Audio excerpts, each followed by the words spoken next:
Today, we're going to be talking about some of the most sinister FNAF fan games ever created. From deeply disturbing stories to horrifying characters and worlds where something constantly feels wrong, these games have an incredibly dark side to them. Some of these only become more disturbing the deeper you get, so let's dive into it. I've covered several overwhelming FNAF games on my channel before, and I'm sure I'll cover many more in the future. Today is no different. I've recently stumbled across a fan game dev by the name of Solar Neon, responsible for Late Shift at Nintendo World, which is in a video I've made recently with a very good song along with it.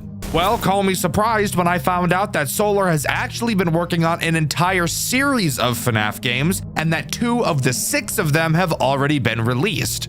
Knowing that, I couldn't help myself but get sucked right in, and now I'm going to force you to be sucked in as well. Today, we're going to be talking about Swing Shift at Farley's, a FNAF fan game with some of the darkest and most sinister storytelling I've ever seen. Before we start talking about the actual gameplay loop this game has to offer, I first want to talk about the stylistic choices of this game. Something I noticed is that Swing Shift at Farley's really feels like FNAF 1. A lot of games try to replicate the style and feel of FNAF 1, but I honestly don't think many are capable of doing it. Farley's is definitely one of them. The overall look and feel of the game really reminds me of the original Five Nights at Freddy's, which makes the game feel nostalgic. I love it. Anyways, moving on to talking about Night 1. There is plenty to talk about. Look at the length of the video. Again, the person that made this game also made Late Shift at Nintendo World, so you know we're about to see some of the most creative shit you've ever seen in your entire life. To start, there are a lot of places you're able to move, but before we go down the list talking about them, describing the doors is very important. Swing Shift at Farley's doesn't use a typical power system, which I love. It makes my dick not feel like it's on fire. However, the doors do have their own type of power system involved. When a door is closed, the door's fuse will quickly decrease. If it empties completely, then obviously the door will be forced open. So that bodes the question, what the fuck are we going to do about that? Very epic answer, I will say, and this brings up probably my favorite mechanic. As I said, there are multiple rooms you can go to from the office. Turning to the left door, you can turn once more and go to some weird back room area. I think this is a hallway. Then, turning once more, you can go to a storage room. Inside of this storage room, you can grab a new fuse. But of course, it's not just as simple as grabbing the fuse, as there is a minigame you have to complete first. A bar will appear at the bottom of your screen, and an arrow will slide back and forth. You have to time and click when the arrow is in the middle of the bar 3 times in a row for you to be able to pull out the fuse. I guess we have to really put our backs into picking up this fuse that probably weighs as much as all of the food in your mom's fridge combined. Get it? Because a fuse is very light, and your mom's fridge is empty because she ate it all? Yeah, you got it. Directly behind you while looking at the camera monitor is where your fuse box is located. You can remove an empty fuse and replace it with a new one you grabbed. However, the fuse has to be empty before you can replace it. So this will lead to you having to forcefully make your door run out of power at times. But that will make more sense once we start talking about the actual threats this night introduces. Speaking of which, let's do that now. Night 1 only introduces 2 threats. However, they both go on to serve a very important purpose. So let's talk about Basil first. Basil is this weird fucking dog thing. His goal is to attack your left door. He will make his way through the cameras and eventually make it to your door. However, something interesting you'll notice about Basil and your hallways for that matter is that they have no lights. So you won't actually be able to see Basil at your door, nor does he make a sound cue informing you he's there. So that poses the question, how are you supposed to know he's there? Something about Basil, and every animatronic in this game, is that unlike characters from some other FNAF games, they will never move backwards. So once Basil gets to his final camera before attacking, once he leaves that camera, you know for a fact he's at your door and you need to close it. This leads to you needing to constantly watch the cameras to track the characters, something I've noticed a lot of other FNAF games are unable to do without adding a music box or finding them on the cameras mechanic. See, fellow game devs, this game is proof that you can find an interesting way to use the cameras that isn't those 2 things. Basil will bang on the door when he leaves so you can open it again. In general, 1 fuse usually lasts about 2 attacks from characters before you should let it run out and replace it. Charlie is the next character introduced, and she does literally the exact same thing as Basil, except she attacks your right door. Not much more to say about her. Night 2 introduces 2 new threats, each of them doing something different, adding a lot more stress to this game. It's during this night I noticed just how hard this game was truly going to get throughout the later nights, because even just on night 2, you're already getting dogpiled, and the reflexes and balancing skills you'll need drastically increase. The first and most recognizable threat added is Florence. He is the Foxy equivalent of this game. He is in fucking jail. No, I'm not kidding. He's literally behind bars. Throughout the night, he'll make his way through several phases before bum rushing your office like your mom bum rushed the cafeteria in her school years, canonically revealing that she's had this terrible eating habit all her life. Of course, watching him on the cameras will slow him down, but with several other characters that will require you to also constantly be watching them, it's safe to say that you won't be stalling him nearly as much as you can stall Foxy, as you do actually have to be looking at him. Unlike Foxy, Florence can attack whichever door he wants. And also, as far as I'm aware, there's no way to force his attack to happen earlier. With Foxy, you could check the left hall, but there doesn't appear to be an equivalent for Florence. What you'll have to do is listen to hear which side his footsteps come on and close the respective door. This brings up a synergy with Basil and Charlie. As I said earlier, each fuse has enough power to block 2 attacks, maybe 3 if you cut it really close, which I wouldn't recommend. So having Florence attack a door that only has 1 attack left, and then noticing that Basil or Charlie is about to attack that door will really get your blood pressure to rise as you quickly whip around to do that quick time event minigame to get a new fuse. I love the stress this character brings, I can't lie. The final threat this night introduces is Dominic. He brings on an entire new mechanic into this game. In your office, you'll now see that you're able to look up.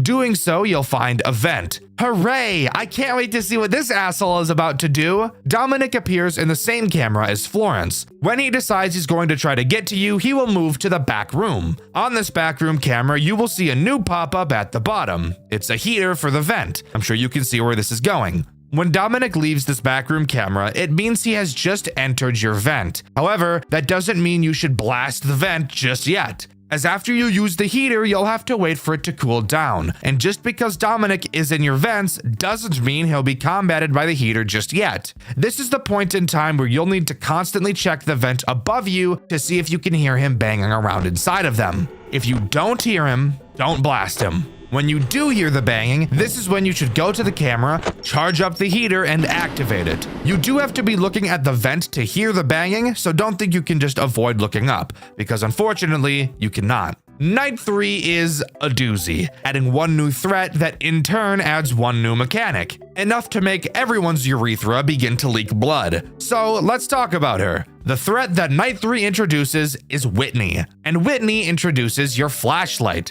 I bet you can already guess what she's going to do. Whitney has 3 avenues she can attack you from: your left door, your right door, and the vent above you. She will wander around the cameras and eventually pick one to attack. When she is at one of those locations, you have to spam your flashlight at her until she goes away. However, something you may have wondered, and no, this flashlight does not work how most FNAF flashlights tend to, as this one is much worse. The rate at which the battery drains from this flashlight is a lunacy. So, to compensate, you're able to charge it back up. But how do you do this, you might ask? Well, on the cameras, you will see a new pop-up. Using this pop-up, you can slowly recharge your flashlight. The problem with this? Obviously, aside from the fact that it's just a fucking music box, which I hate, is that the camera in which this pop-up is on teleports to a random camera whenever it damn well pleases. Did you just fucking hear me? The music box mechanic, aka my second least favorite mechanic of all time, is a find them on the camera mechanic, aka my number 1 least favorite mechanic of all time. This fucking charging flashlight pop-up is the combination of my 2 least favorite things, and they happen at the same goddamn time. You can't make this shit up, bro. When I first saw this, my penis instantly wilted like a flower and died. Fuck me. And that's not even the end of it, as Whitney behaves in the same way as Charlie and Basil. There is no sound cue for when she arrives at any of the 3 places she can arrive, and you also can't tell if she's there without flashing your light, which I've already explained drains way too quickly for you to just be flashing it all willy-nilly. So you have to track her exactly how you have to track Charlie and Basil. There's not even a crazy amount of characters, yet this is quickly becoming one of the most stressful FNAF games I've ever played. And don't even get me started on how stressful this game gets when you go about replacing your fuses. You will be spending a majority of your time staring at the cameras, especially on later nights when the characters are moving pretty quickly. So having to spend a fuck ton of time grabbing the fuse and replacing it will guarantee that you lose track of literally every character you were watching. It's so stressful, and while I'm not a huge fan of being stressed out, if you could believe that, I do still think it's really cool how this game is able to pull that off. Night 4, and again, just as Five Nights at Freddy's did, Night 4 introduces the big bad antagonist himself, Farley. And let me tell you, he's honestly probably the least threatening character this game's seen so far, with a mechanic that makes him sound a lot scarier than he really is. Let's talk about it. Farley works in the exact same way as Charlie. The goal is to make it to your right door. However, the big catch with Farley is that you can't see him on your cameras. And of course, we already know we can't see door characters at our door. So how do we know where Farley is? Well, every time that Farley moves, he will laugh, which by the way, if you were curious, is just FNAF 1 Freddy's laugh. You will have to keep track throughout the night of how many times Farley laughs, as every 5th laugh will signal that Farley is now at your right door and that you need to close it. And this is where this game introduces a mechanic so cool, yet so useless. In your office, you will now see you have a little notepad. Using this notepad, you will be able to leave little tally marks. Now, why would you need to leave little tally marks? Well, this is this game's way of letting you keep track of how many times Farley has moved so you don't have to just remember. Every time you hear him laugh, open your notepad and mark a line. Once you deal with his attack, switch to your eraser, erase it, and start again. I think this is super cute and unique. I've never seen a FNAF game do something like this before, as most would probably prefer you just remember it yourself because that's way more AIDS-inducing. However, the way the rest of this game controls does bring up an issue with this otherwise awesome mechanic. I have 2 hands, in case you weren't aware, and on my 2 hands, 5 fingers are attached each. What's stopping me from counting Farley's movements on my hand? Doing this is actually a much better choice in my opinion, since it eliminates the time it would otherwise take to drop the camera, open the notebook, mark it down, close the notebook, and then reopen the camera. I think there's a very simple way to solve this problem and further encourage the player to actually use the notebook. All you would have to do is make another mechanic use a keybind. For example, instead of Whitney and the QuickTime event to get the fuse being controlled by the mouse, why not bind both of those systems to your control key? That way the player will have one hand on the mouse and the other on the keyboard most of the night, making it so that using the in-game notepad would make much more sense since you wouldn't have that open hand. I think the idea of the notepad is super nice, and while totally unnecessary, I think if it was encouraged in a more natural way, it would actually be one of the most interesting mechanics I've ever seen in one of these FNAF fan games. But as it exists right now, I just don't see any real reason to use it. Night 5 doesn't have a whole lot to talk about, really just being a much more stressful version of Night 4. On my playthrough, which by the way you can watch over on my second channel, Dexter Black, there was a point where I had to pretty much get 2 fuses in a row because I got unlucky with attacks. Honestly, one of the most stressful moments I've ever had playing a FNAF game. It was so cool. One interesting thing I do want to talk about on this night is the lack of a phone call. Just like FNAF 1, on Night 4, the phone guy gets beamed out of existence by an enemy. On Night 5, if you check the back room, you can see what I can only assume to be the phone guy with his head on an endoskeleton body. If there's one thing about Solar, the developer of this game, she does not hold back on the shock value of her games. That's what I love so much about them.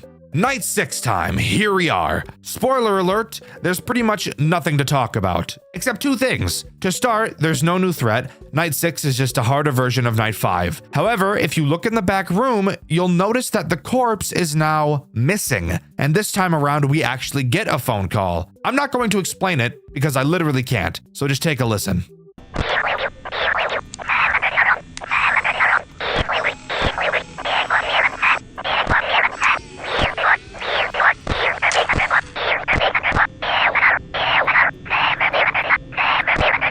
Now you might be asking, Dexter, what the fuck was that, and why did you even show it to me? Well, dear viewer, if you reverse it, you'll hear the following, which I've added captions to.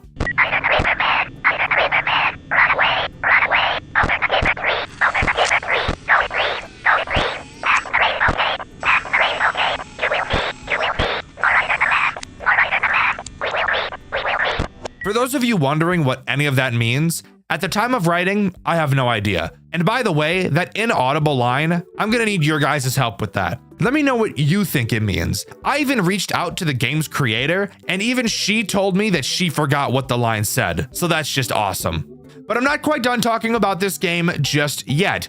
No, I found something interesting hidden inside of the game. On camera 9, there is a 1 in 10,000 chance for a character by the name of Midas to appear, acting as this game's Golden Freddy, even using the same laugh and hallucination sound as him. He enters your office and his jump scare plays. I'll just let you see it for yourself.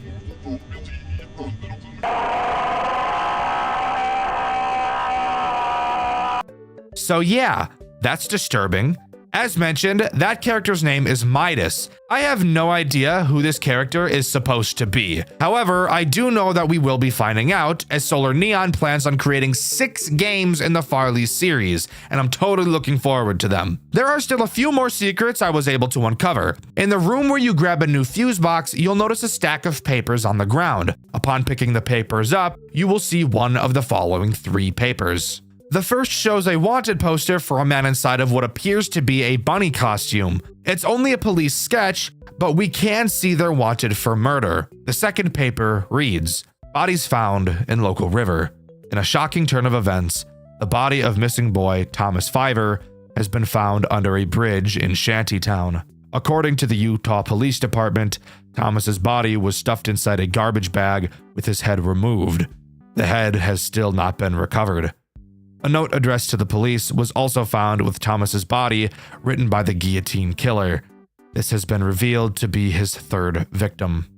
The guillotine killer, possibly giving a name to the killer in the previous paper, obviously being called that name for decapitating his victims. Another kid killer. Fantastic, but what did we expect, I suppose? And victim number 3. I wonder how many there are in total.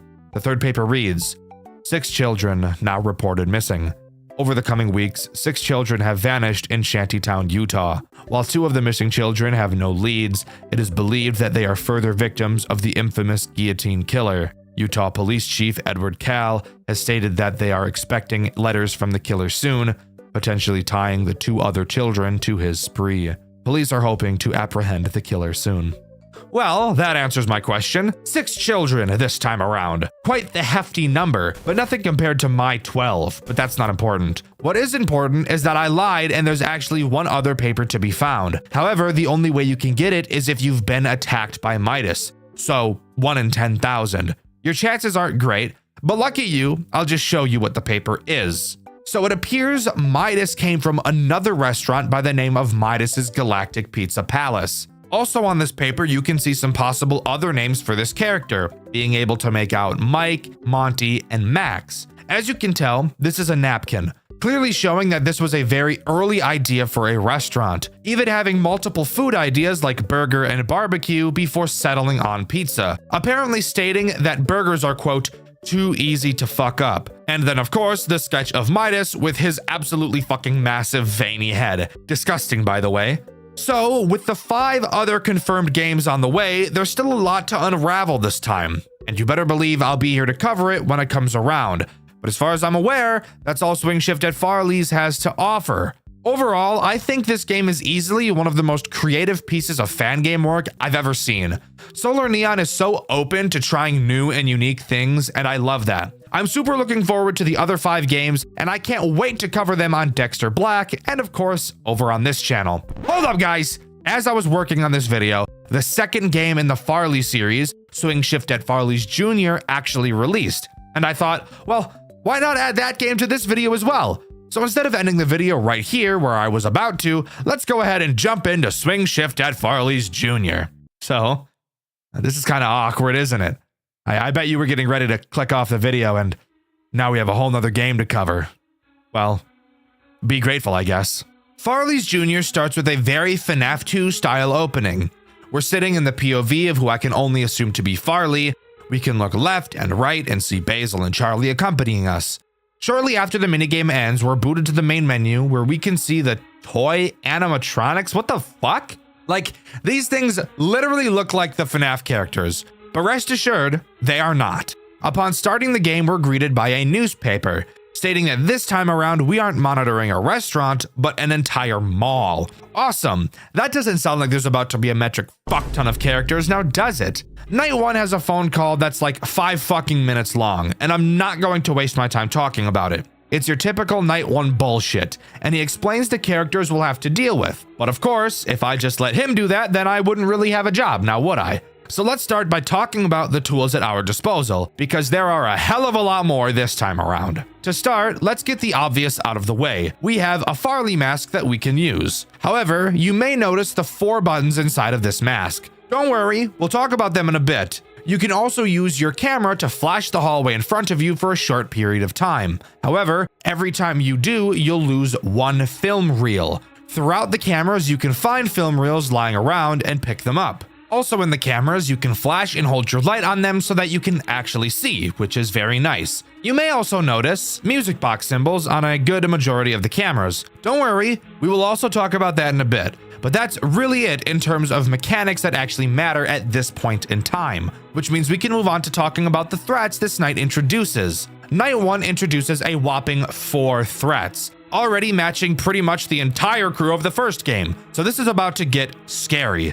The first ones we'll talk about are Basil Jr. and Charlie Jr., these being the toy variants of the originals. The reason I mentioned talking about both of them is because they both literally do the exact same thing, so no point in talking about them individually. If you couldn't guess because you have a brain deficiency, their goal is to make it to your office through the big hallway in front of you. Since this hallway in front of you is so dark, you won't actually be able to see them if they're there. However, there are 2 things you can do to verify if they are. To start, you can obviously flash the hallway with your camera and check. However, if you don't want to waste a film reel, there is another way. Characters in Farley's Jr. will not move backwards, so once they make it to the hallway camera, if you ever see them leave that camera, that guarantees they'll be in your hallway. So once you know they're in your hallway, all you have to do is put your mask on. Except, as I'm sure you could have guessed, the buttons don't work like a normal FNAF mask. Upon a character entering your office, their eyes will glow 1 of 4 colors. Depending on which color they are is which color you'll have to press inside of the mask. Once you do this, their eyes will switch to another color. Repeat this process until you've pressed 4 buttons and they will finally leave your office. I don't think I need to explain to you how fucking awesome this is. Solar Neon was able to take one of the most overused FNAF mechanics of all time and add a twist to it that makes it feel new. Does it make a whole lot of sense? No, not really, but it's still really fucking awesome and I love it. The next threat this night introduces is Farley Jr. He works in the exact same way as Basil and Charlie Jr., but with one very frustrating difference. Remember how in the first game Farley would hide in your blind spots? Yeah? Well, Farley Jr. does the exact same thing, except this time around, he doesn't make sound cues when he moves. So that brings up the very appropriate question, how the hell are you supposed to know where he is? Fantastic question that is! If you look at your cameras, you'll notice a large tracker button at the top. Whenever you click that tracker, it will show you which camera Farley Jr. is currently in. However, every time you use the tracker, you have to wait an entire century to be able to use it again. This is literally the only way to tell where Farley Jr. is, so you'll have to get pretty lucky with your timings of this, especially on later nights. With the juniors out of the way, we can move on to the final threat that Night 1 introduces, that being the marionette. Oh boy, I promise you this thing is way worse than you could ever imagine. Of course, this marionette uses a music box mechanic. However, the music box is located on the desk in your office, so you don't have to open your cameras to use it, which I honestly thought was great. But is there a catch? Are you retarded? Of course there's a catch. There's always a catch. The marionette can move throughout the night. The way she moves? Take a fucking guess. Ah, exactly! At random, she'll make a sound cue signifying that she's teleported to a random camera. Another find them on the camera mechanic, mixed with a music box mechanic. Fuck! All right, fine. I've liked everything Solar Neon has done so far. Maybe if I look deep inside my cold, dead heart, I can find it in me to look past this. Maybe. When the marionette moves, you'll have to find which camera she went to and toggle the music box to said camera using the music box button I mentioned earlier. So while yes, you can wind it from your office, you're still not free of the worst fucking mechanic ever thought of by man. So, that was a lot to introduce in one night, and we've still got 4 or 5 more of these to go. To discover how bad it's going to get, stick around, because I get the really funny feeling that the further we jump into this game, the further my sanity is going to split. Oh my god. I don't even know what to say. Here we are on night 2, and this night is really going to show just how fucking difficult this game is about to be. This night introduces several new threats, all of which make me want to stitch my asshole shut so that I can never shit again. Let's waste no time and start talking about them. Tonight introduces the Withered characters, literally every single one of them. Well, except for one, but we'll talk about that asshole a little bit later. To start, let's talk about Withered Basil and Withered Charlie. I'm going to talk about these two together because just like their junior variants, they both fundamentally do the same thing. On night 2, you'll notice in your office you can now pull 2 gates closed on both sides of you. These gates are important for these 2 threats. Withered Basil and Charlie's goal is to get to your office through these gates. Basil will attack the left and Charlie will attack the right. Just like seemingly every other character in this game, you won't be able to see these two while they're at your doors, so you'll have to track them on the camera to be able to tell when they've disappeared to them. Once you know they're at your door, close their respective gates and wait to hear them hobble away. You know when I said their goal is to attack these doors? Well, I kind of lied because they both have one other form of attack, that being the hallway in front of you. Both characters will appear in the hallway camera. When they disappear, they will do one of 2 things. The first will be moving to a side camera to make their way to their gate. The other will be moving to your hallway just like the juniors do. When you know they're in your hallway, all you have to do is flash them and they'll go away. These 2 characters alone already add a bunch of stress to this gameplay loop, especially with them being able to attack in more than one way. But we're still not done. We have yet to talk about the final threat this night introduces, the Jailhound. Jailhound is an incredibly frustrating character, mainly because he forces you to use 2 means of defense against him, both draining a crucial resource and wasting a lot of time. Jailhound can only attack through your main hallway. You'll know he's there because thankfully he'll start talking to let you know that he is there.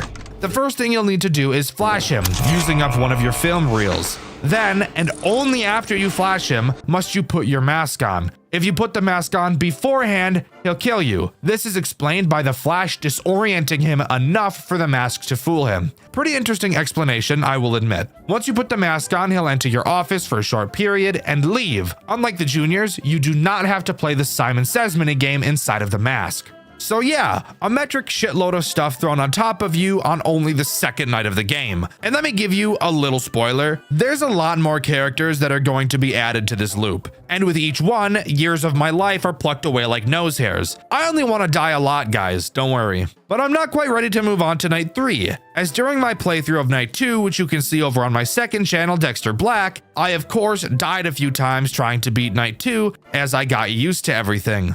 One of those times that I died, I actually got thrown into a death minigame. So let's talk about that. In this minigame, we play as a girl named Crystal. We go to the house of a man named Mr. Martinez, which, judging solely based on the color of his dialogue tech, I'm going to assume he's this game's William Afton. Crystal asks if Terrence, who I can only assume to be his son, is around, as he hasn't been answering messages. Martinez says he's been locked inside of his room after what I can only assume to be a supposed incident. Crystal apologizes about someone named Toby, and at this point, we're not totally sure who that is. Martinez allows Crystal inside to go see Terrence, but when she goes to his room, Martinez is seen pulling out a syringe and following after her, clearly showing that he's about to do something terrible. The only question we'll be left with now is why, and who is Crystal? But with that, we're ready to move on to night 3. With night 3 coming along, we have even more characters thrown onto our shoulders, and I'm really not excited for it. We have another duo group of attackers that pretty much do the exact same thing. So let's talk about them first. These 2 characters are Balloon Boy and JJ. Yeah, that's right. Solar made JJ an actual threat in this game rather than just the Easter egg that she is in FNAF 2. Let's talk about Balloon Boy first. He will make his way to your left gate. Of course, like every other character, you won't be able to see him in your doorway. However, you won't have to watch him on the cameras either, as every time he moves, he'll make a sound cue. And the second sound cue he makes will signal that he's at your gate, and that you either need to close it or put your mask on. Either will make him go away.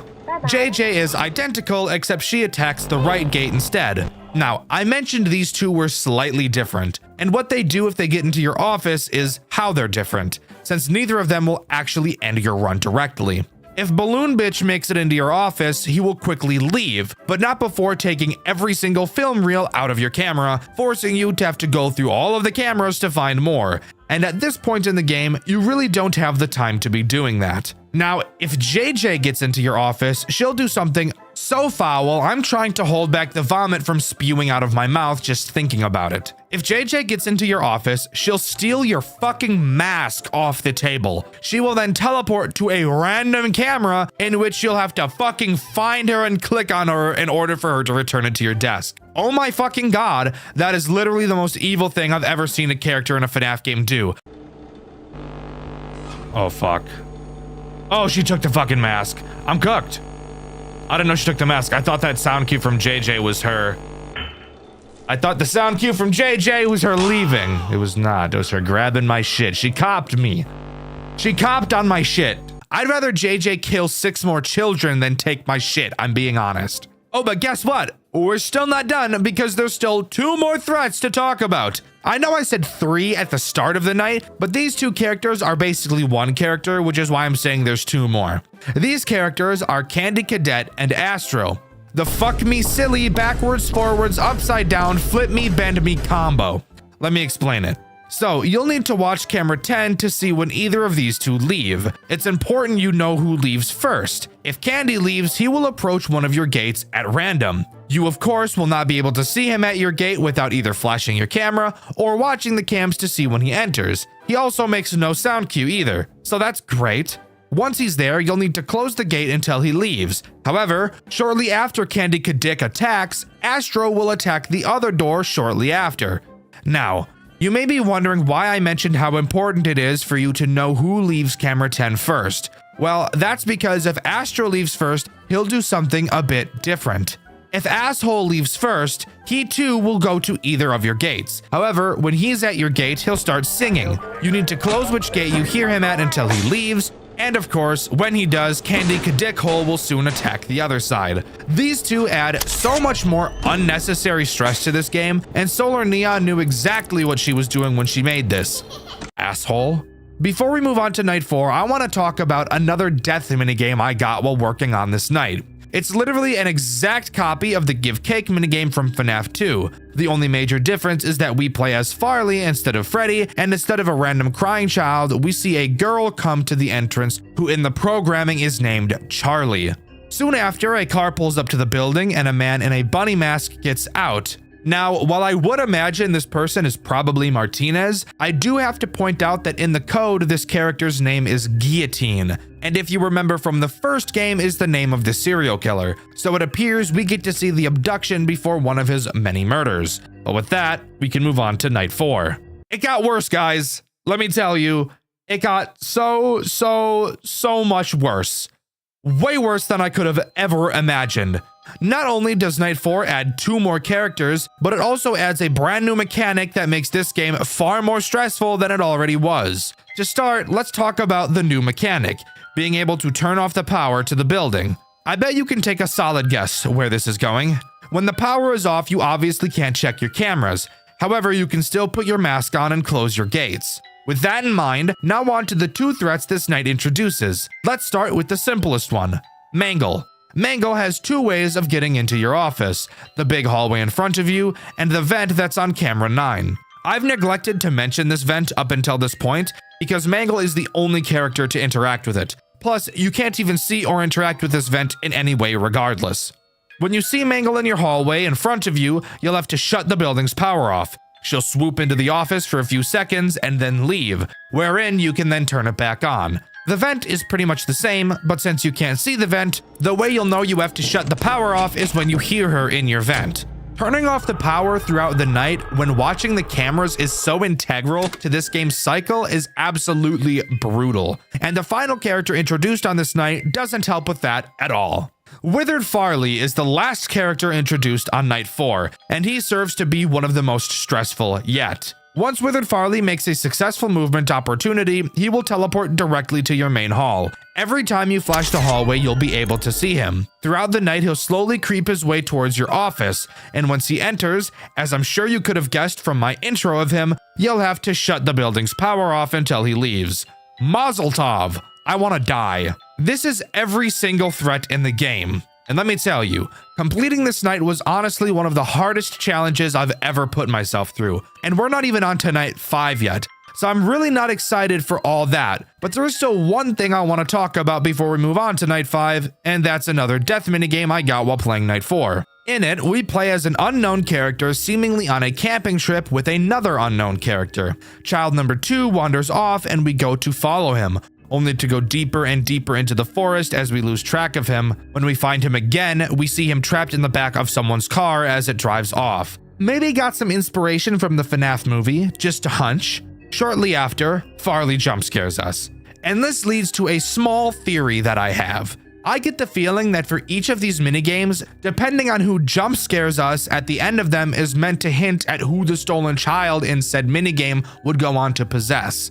Just a hunch, but I wouldn't be surprised if that was the case. Anyways, on to night 5, and I'm really not excited for it, I can't lie. Thankfully, night 5 doesn't bring anything new to the table. I thank God for that every day that I wake up, because he knows better than anybody how I would have lost my mind had there been more animatronics added on this night. However, there is something very interesting to note about this night. 1, I never got a death minigame like I was hoping for, but that's fine. And 2, something very interesting happens once you complete the night. I'll let Dexter Black take it away. Subscribe, by the way. Woo! Oh! I need to relax.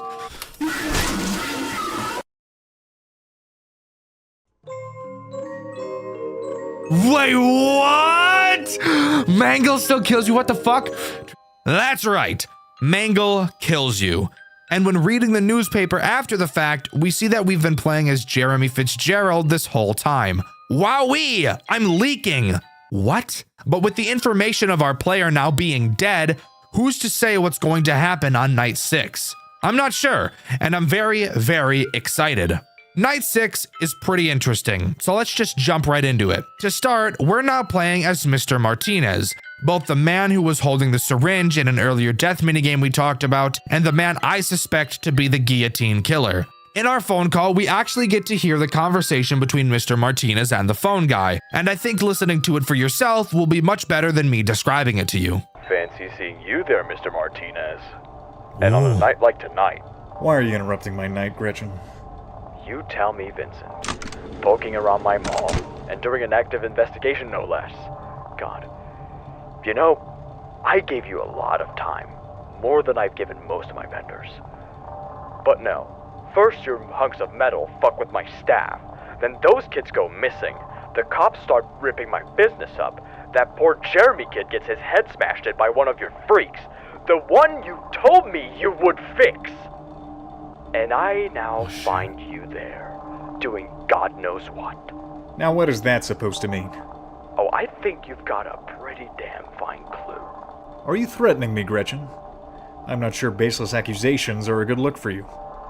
Then let me make it simple. If you're not out by the time I get there, I'll throw you out myself. Is that right now? Yeah, it is. Want to know why? Because I've been in this business long enough to know what scum is. Whatever mess you've made, I want it cleaned up. Otherwise, the police might be expecting a little tip soon. I think this further adds to my confirmation that yes, Mr. Martinez is 100% the guillotine killer and this game's Afton. This night really serves to be a much harder version of night 5. However, to my surprise, one new character is actually added, that being Midas. the secret character from the first game. He acts in the exact same way as Golden Freddy does in FNAF 2. Occasionally, when you drop your monitor, he'll be in your office. If you don't raise your monitor again fast enough, he'll kill you, easily becoming the most frustrating character in this game in my opinion, as the crazy amount of shit going on is already hard enough to keep track of in your head, but adding this bullshit guy on top of it really serves to make my head explode. However, it did lead to my crazy completion of Night 6.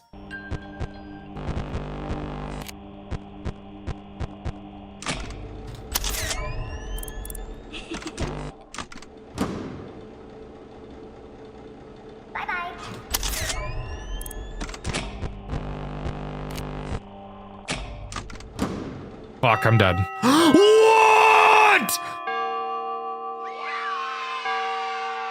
Holy shit! Tell me that's not the craziest completion you've ever seen. Yeah, I thought so. But with that, Farley's Jr. closes down due to a bunch of bullshit that was completely expected, and Swing Shift at Farley's Jr. comes to a close. At least, that would be the case if we didn't have a bit more lore stuff to talk about, since with Midas actually showing up, I'm sure you could have assumed there's some stuff I was able to find. To start, by going into the extras menu and checking out the characters, moving over to the withered characters, you'll actually see missing posters for each of them, adding to my theory of depending on who jump scares you equating to who the dead child possessed, with Garrett possessing Farley, Charlie Emily possessing Basil, Terrence Martinez and Crystal possessing Jailhound, and an unknown person possessing Charlie. Why is this unknown? Well, because I never actually got Charlie's death minigame. But let's go take a look at it, shall we? In this minigame, we play as Susie Rosa. We walk around town until we eventually stumble across our dog, dead in the middle of the road, clearly being hit by a car. Shortly after, a car pulls up next to us and the guillotine killer steps out, telling us that he can fix our dog if we get in the car with him. And I'm sure you can imagine what he does to her next. And speaking of minigames, there's still plenty to cover. Let's rapid fire through the minigames I never got in my playthrough over on my second channel, Dexter Black, starting with the minigame called Riverbed. We play as an unnamed little boy in the rain.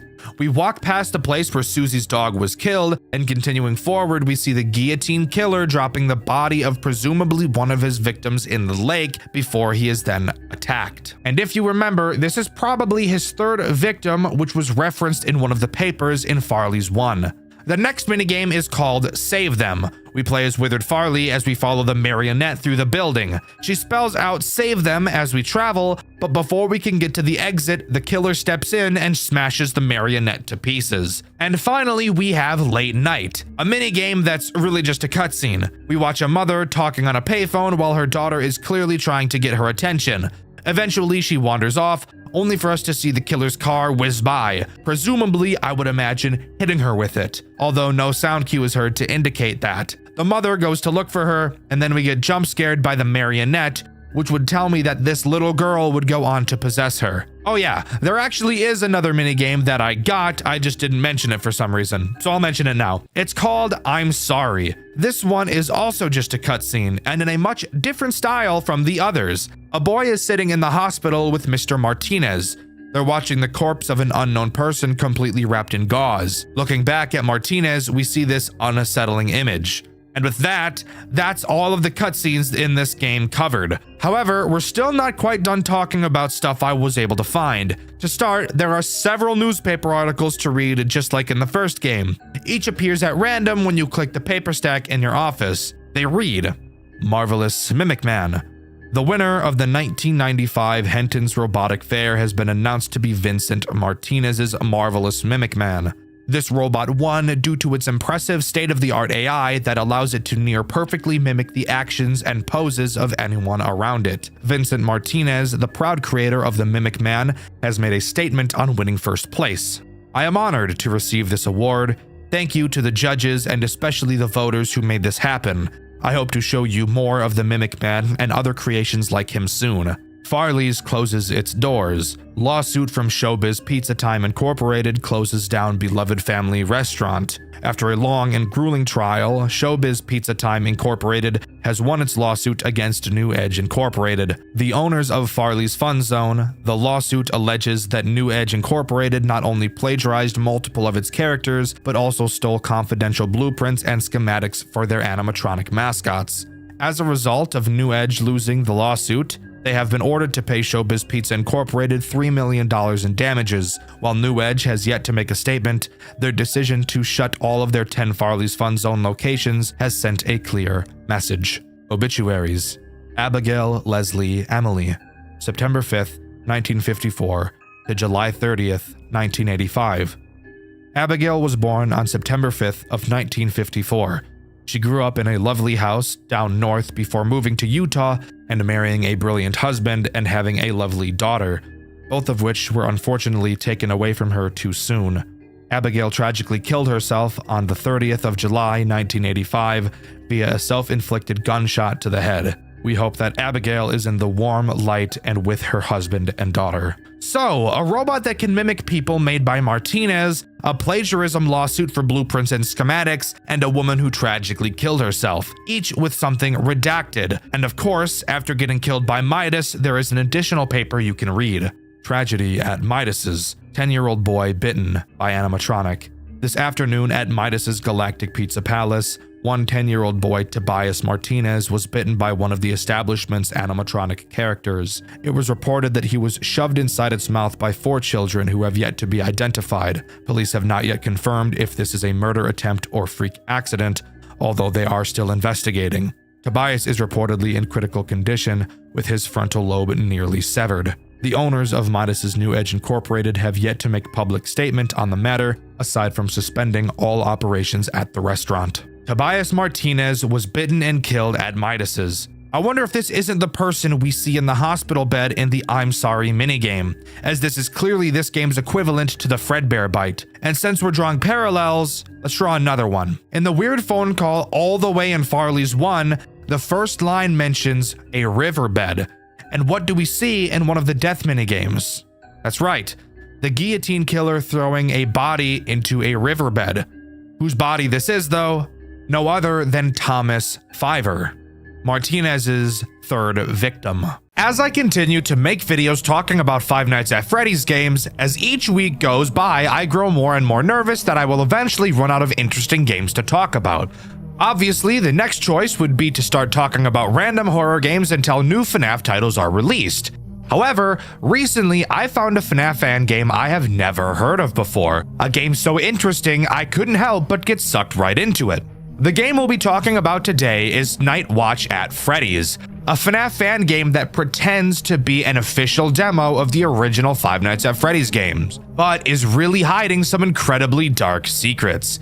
Stick around because you're not going to want to miss out on this one. This is truly one of the most interesting FNAF games I will ever talk about on this channel.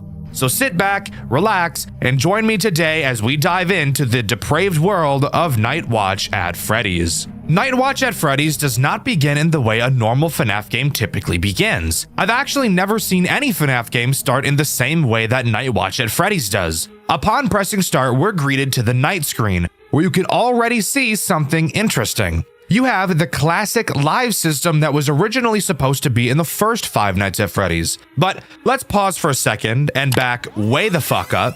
Take a look at this title screen. Do you notice anything strange?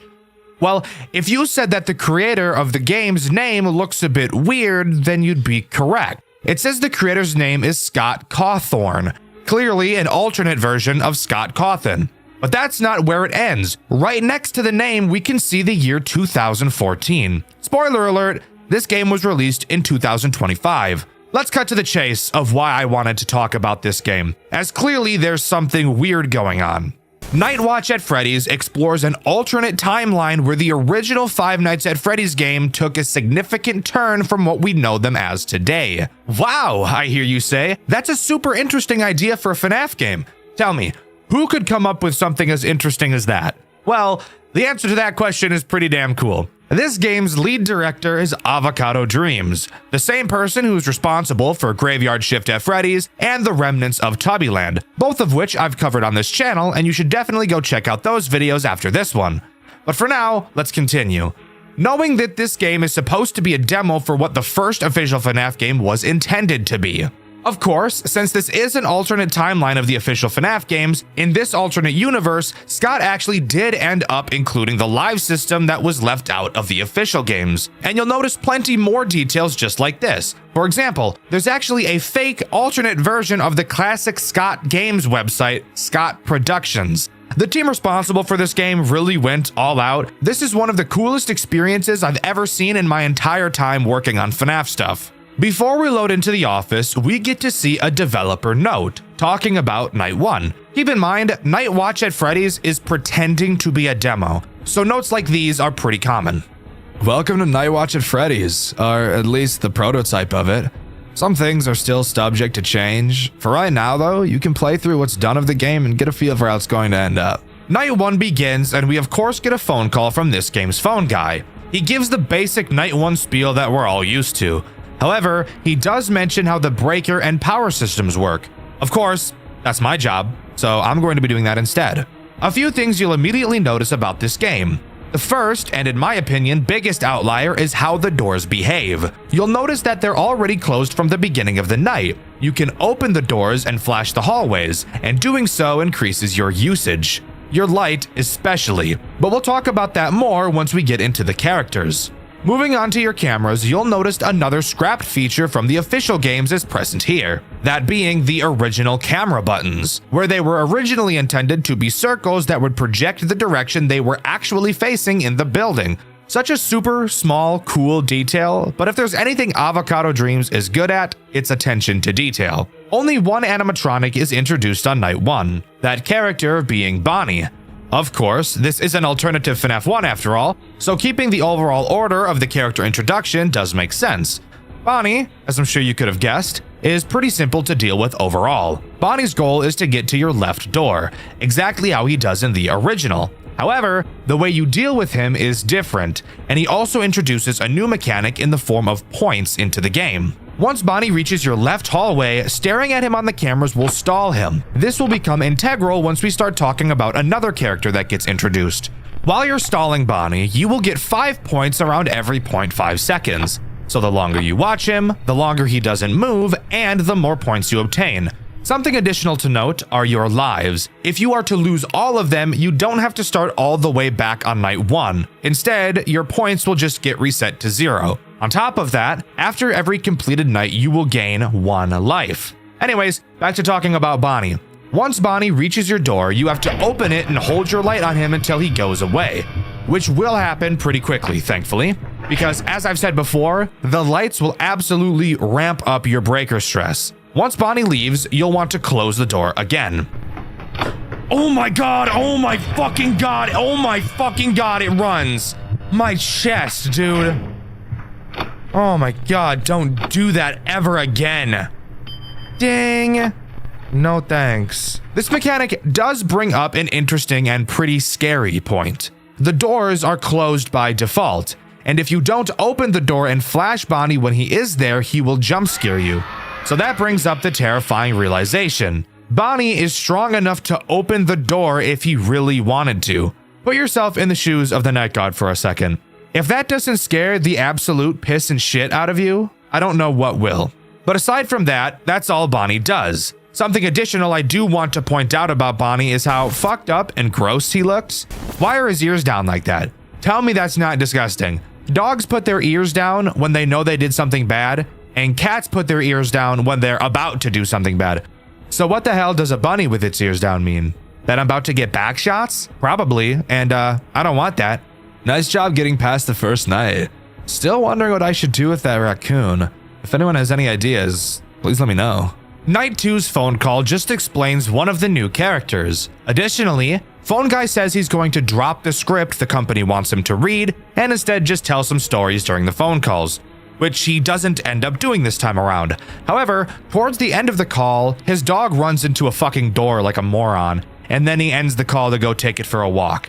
I think that's supposed to be a hint for one of the characters this night introduces, because I have no idea what else that could be. Like the official FNAF 1, Night 2 introduces 2 new threats, Foxy and Chica. Let's go over Chica first, since she's pretty much just Bonnie with a small difference. She will do the same thing that Bonnie does, except she'll go to the right door instead. Same thing goes. Staring at her in the right hall will stall her, and while you stall her, you'll gain points. However, the difference with Chica is how you deal with her once she reaches your door. You still have to open it, but instead of holding the light on her, you have to flash your light at her. Now, come in real close and let me give you a little tip about clicking on things in almost any Click Team Fusion game.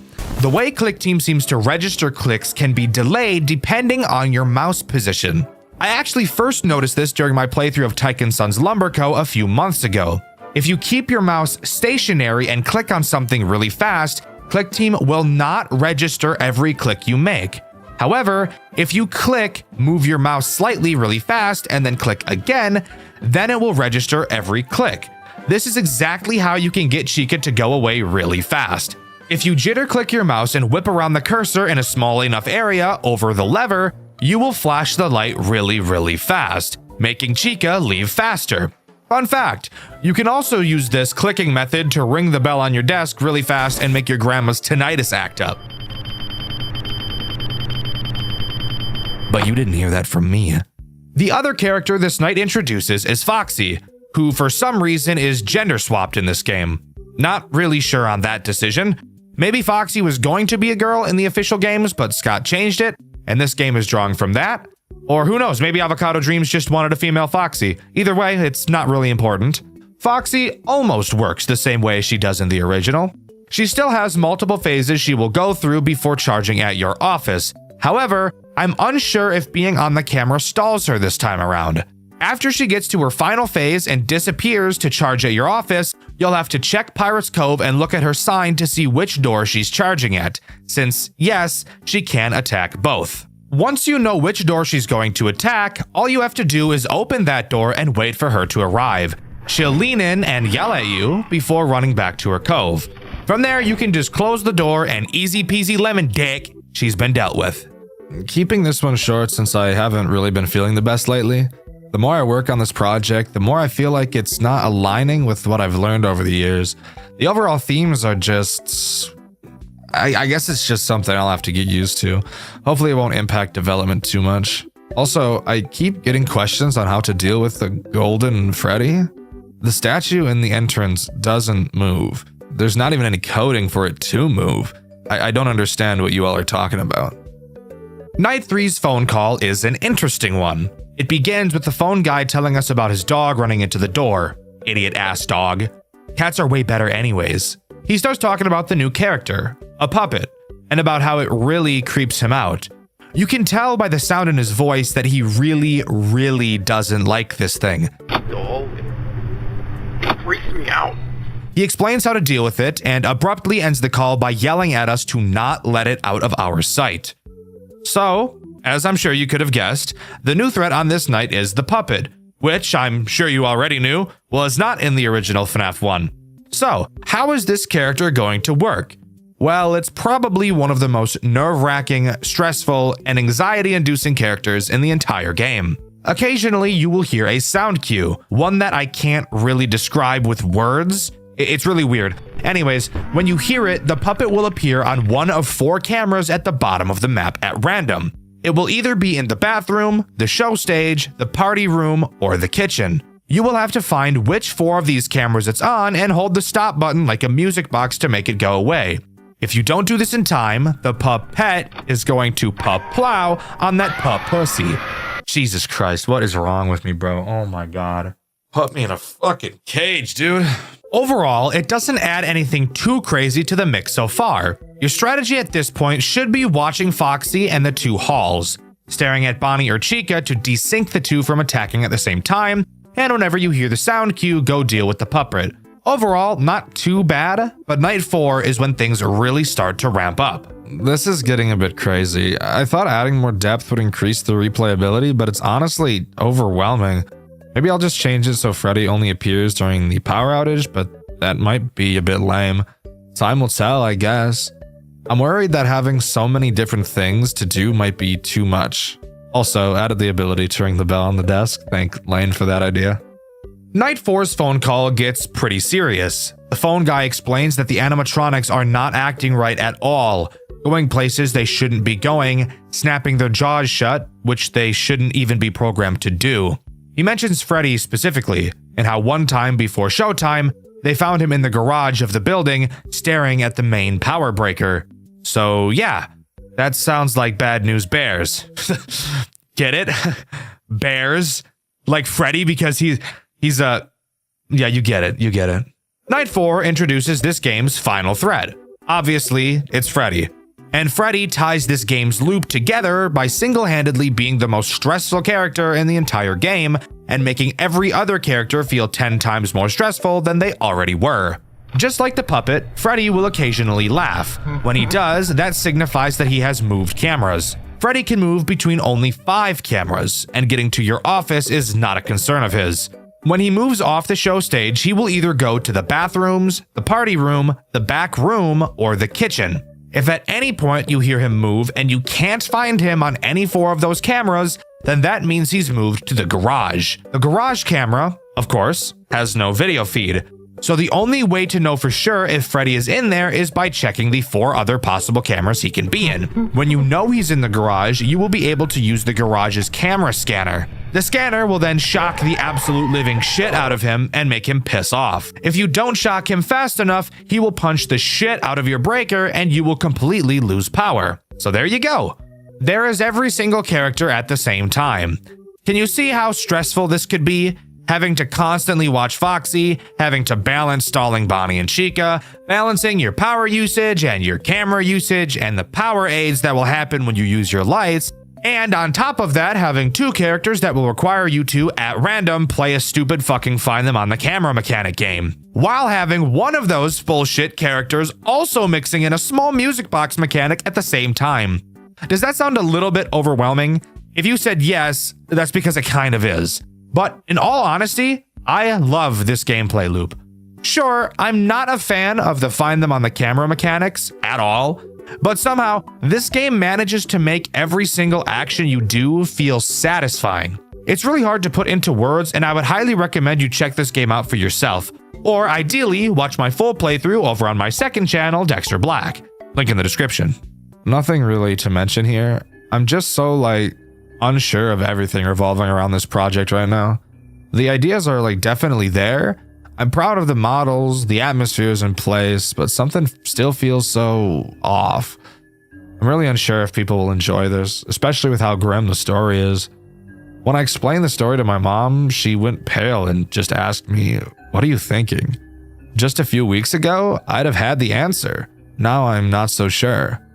Is this really something anyone would want? Would a story like this really be part of his plan for me? I don't know. I guess it just really goes to show I'm out of my depth completely. There's one more thing I want to try. There's only one way to find out if I'll be satisfied with it though. Night 5 introduces nothing new, just being a harder version of Night 4. But it's clear from the developer notes that the dev is really starting to doubt themselves. And trust me, the phone guy is having a mental breakdown as well. Hey, glad to hear that you're alright. I was worried since, you see, there's sort of something I've been wanting to tell you. It's kinda... Okay, no, I can't do this anymore, dude.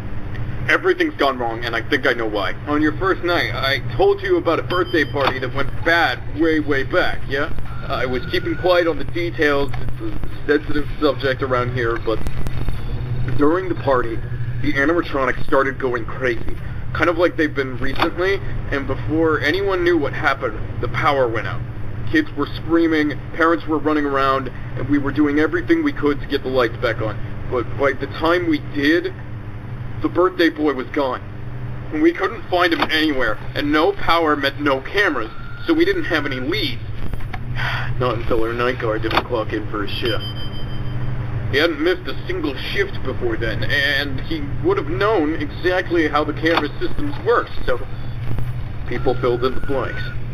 Started a manhunt. Management tried to forget the whole thing, but the town sure didn't. And now it's looking like it's only going to get worse.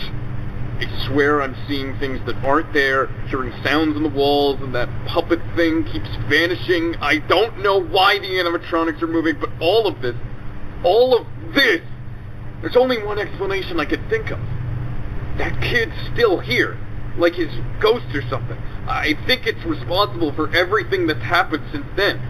And deep down, maybe you're thinking the same thing. That's the only reason I can think of for why you keep coming back. Maybe you know something I don't, but here's the facts, man. This place isn't safe anymore.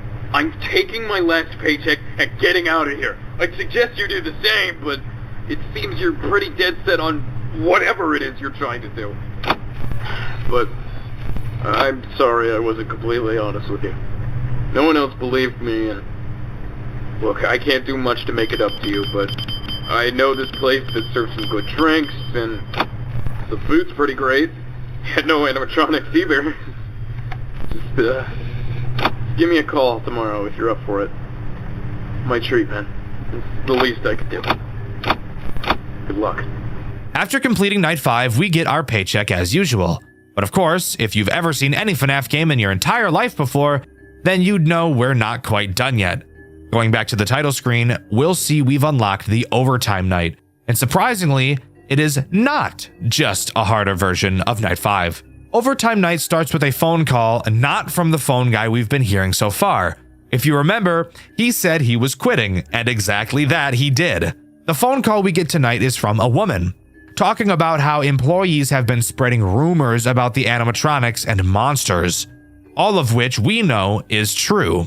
She says that all employees who have been spreading these rumors will be docked pay, which I'm no expert, but I'm pretty sure that's illegal. And with that, Overtime Night begins. Let's just start by getting one thing out of the way. This night is stressful. However, it's really fun. The entire game is really fun. When I first heard this game was made by Avocado Dreams, I was really scared it was going to be incredibly fucking hard like Graveyard Shift and Remnants of Tubbyland. But to my surprise, while yes, this game definitely isn't easy, there is very little RNG that is overwhelming, and I was actually able to complete this night. Overtime Night introduces one final threat, which this game calls Jailbird. Jailbird is not at all a hard threat to deal with. I feel like she serves more as a nuisance character that you need to spend time on more than a threat that will actually get you killed. Editor, don't you dare think about playing the clip where I died to her. You know full well I died there because I didn't fully understand how she worked yet. Don't even start with me, Buster. You're on thin ice, bitch! Ooh! Ooh! What the fuck was that thing? Whoa! Whoa! What the hell was that thing? Jailbird will wander around your cameras in an attempt to get to your garage. When she gets to the garage, she'll start to open the garage's door. When it opens, she will, for some reason, be at the front door to your office, which up until this point has never been used. If you take a look at the map, I'm not entirely sure how her opening up the garage door makes her end up here. That doesn't make much sense to me, and is why I didn't fully understand her at first.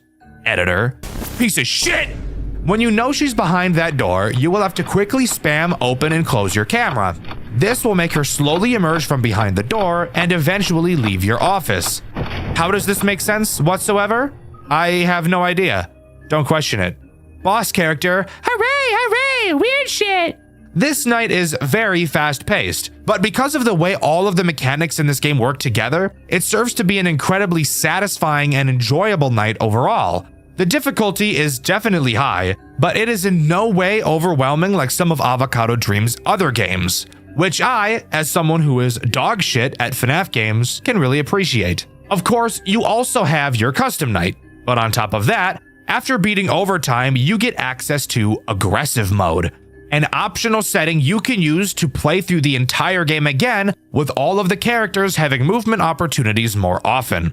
I, for obvious reasons, did not try to complete this mode. However, I know there are some people crazy enough to complete it, and I congratulate all of you who were able to, because watching playthroughs of Aggressive Mode is actually insane. And of course, it wouldn't be a FNAF game without some secrets and Easter eggs, so we might as well cover those as well, right? The first Easter egg is a Golden Freddy Easter egg.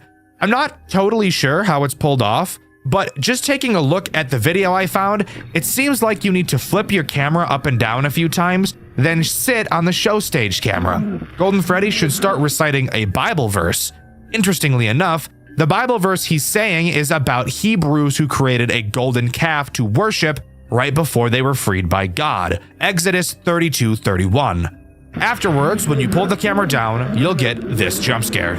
In one of the earlier dev notes, the developer mentions a raccoon character that they didn't know what to do with.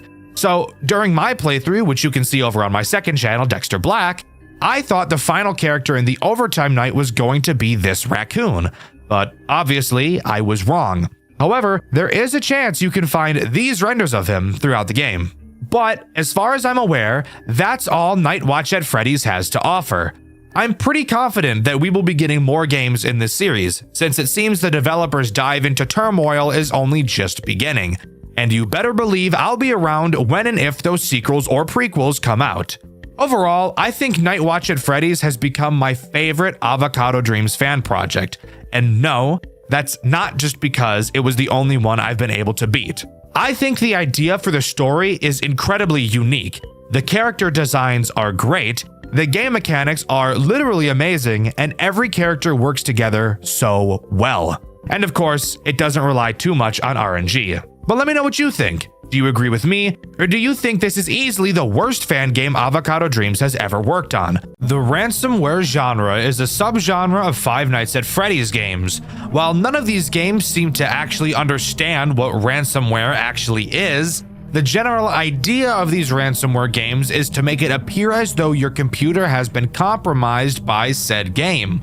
A popular ransomware title you've probably heard of before and that I've actually covered on this channel is Graveyard Shift at Freddy's. And today we'll be diving into my favorite Five Nights at Freddy's ransomware game ever made, FNAF 1 Remake. Created by Marco Antonio, FNAF 1 Remake was designed as an April Fool's joke, so to some, the idea of actually playing it on release was off the table. However, for those who did choose to give it a try, I'm willing to bet they had a very interesting FNAF experience like never before. This game is fascinating, this game is creative, and this game is awesome. So join me today as we dive into the sad and depraved world of FNAF 1 Remake. FNAF 1 Remake centers around us as individuals rather than an actual character, which is something super cool that I've never seen in a FNAF game before. The game opens to a cutscene that just displays text. Explaining the story of the game may be a little confusing, so let me make something very clear.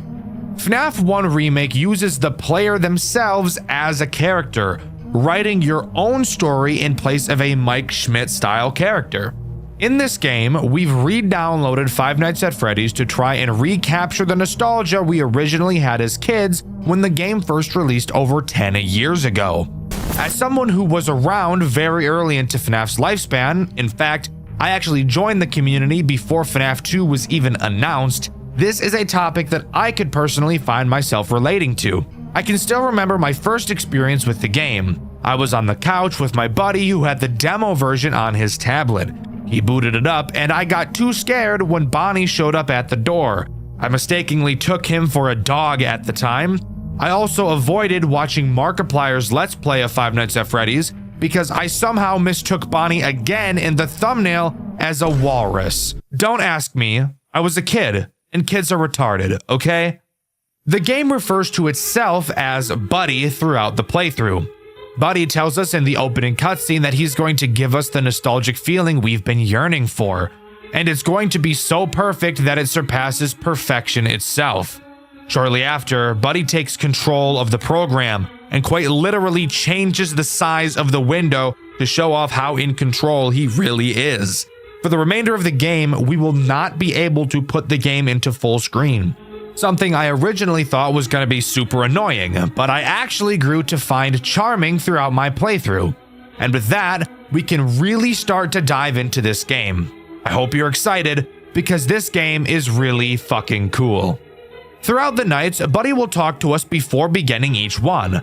Buddy asks us if the office looks like the one we remember, just like the old days.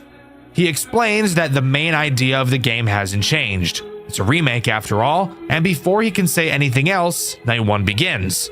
The only threat introduced on Night 1 is Bonnie, and he works in the exact same way that Bonnie does in Five Nights at Freddy's 1. Once again, this is a remake after all. Bonnie will make his way to your door and you'll have to close it to keep him out. However, Bonnie can actually attack both of your doors instead of just one. But when I tell you that these character models are a whole lot more uncomfortable looking than the originals, I mean it. Oh my fuck! Oh, fuck that, bro. Fuck that.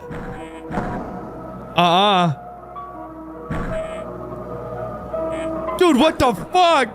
Dude, that's so fucked up.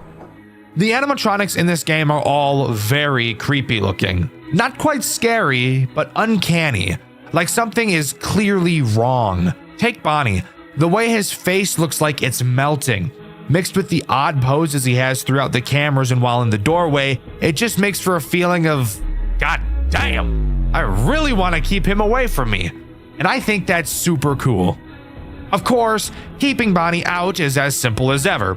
Literally just close the door. However, something interesting I want to point out about this game is the subtle movements that the window has while playing. As you move from side to side through the office, you can actually visibly see the window subtly move from side to side as well. It's such a small detail, but it's so fucking cool, and it's these little details that always get me to love these types of games. While playing through the nights, you'll also hear a very calming piano playing in the background. I feel this gentle music adds to the nostalgic feel. Not because the original Five Nights at Freddy's had music, it didn't, but the tone of the music itself feels nostalgic, even though I had never heard it before. And mixed with the very unsettling imagery throughout the game, I think the calming music really adds to the overall amazing atmosphere this game has. Night 2 introduces two new threats, Chica and Foxy. Let's start with Chica since it's literally just Bonnie. She does the exact same thing and is dealt with in the exact same way. The only difference is that Chica will make a sound cue when she's at your door and she's fat. Also, let's pause for a moment to look at Chica. Design-wise, Chica has changed more than any other character in the game. Her beak is gone, instead being replaced with a human-looking smile, which is just something I could have gone without seeing, thank you. And her eyes, of course, don't look very animatronic, now do they? Also, her bib just says snack, and it's spelled wrong, so that's great. The other character to mention, of course, is Foxy, as previously mentioned. Foxy is pretty much the same as in Five Nights at Freddy's 1, with a few minor differences. To start, he is stalled by the cameras just like the original. However, you can actually stop him before he charges at your office. You're given the ability to shock him at any point to reset him in Pirate's Cove. However, when you do so, it does drain a lot of power, so it's best to just make sure you're watching him. He does have one other attack, however. Occasionally, you will hear Foxy do his classic singing. A touch I think is super nice. The classic da-da-dums from Foxy are some of the most memorable noises in the entirety of the FNAF franchise.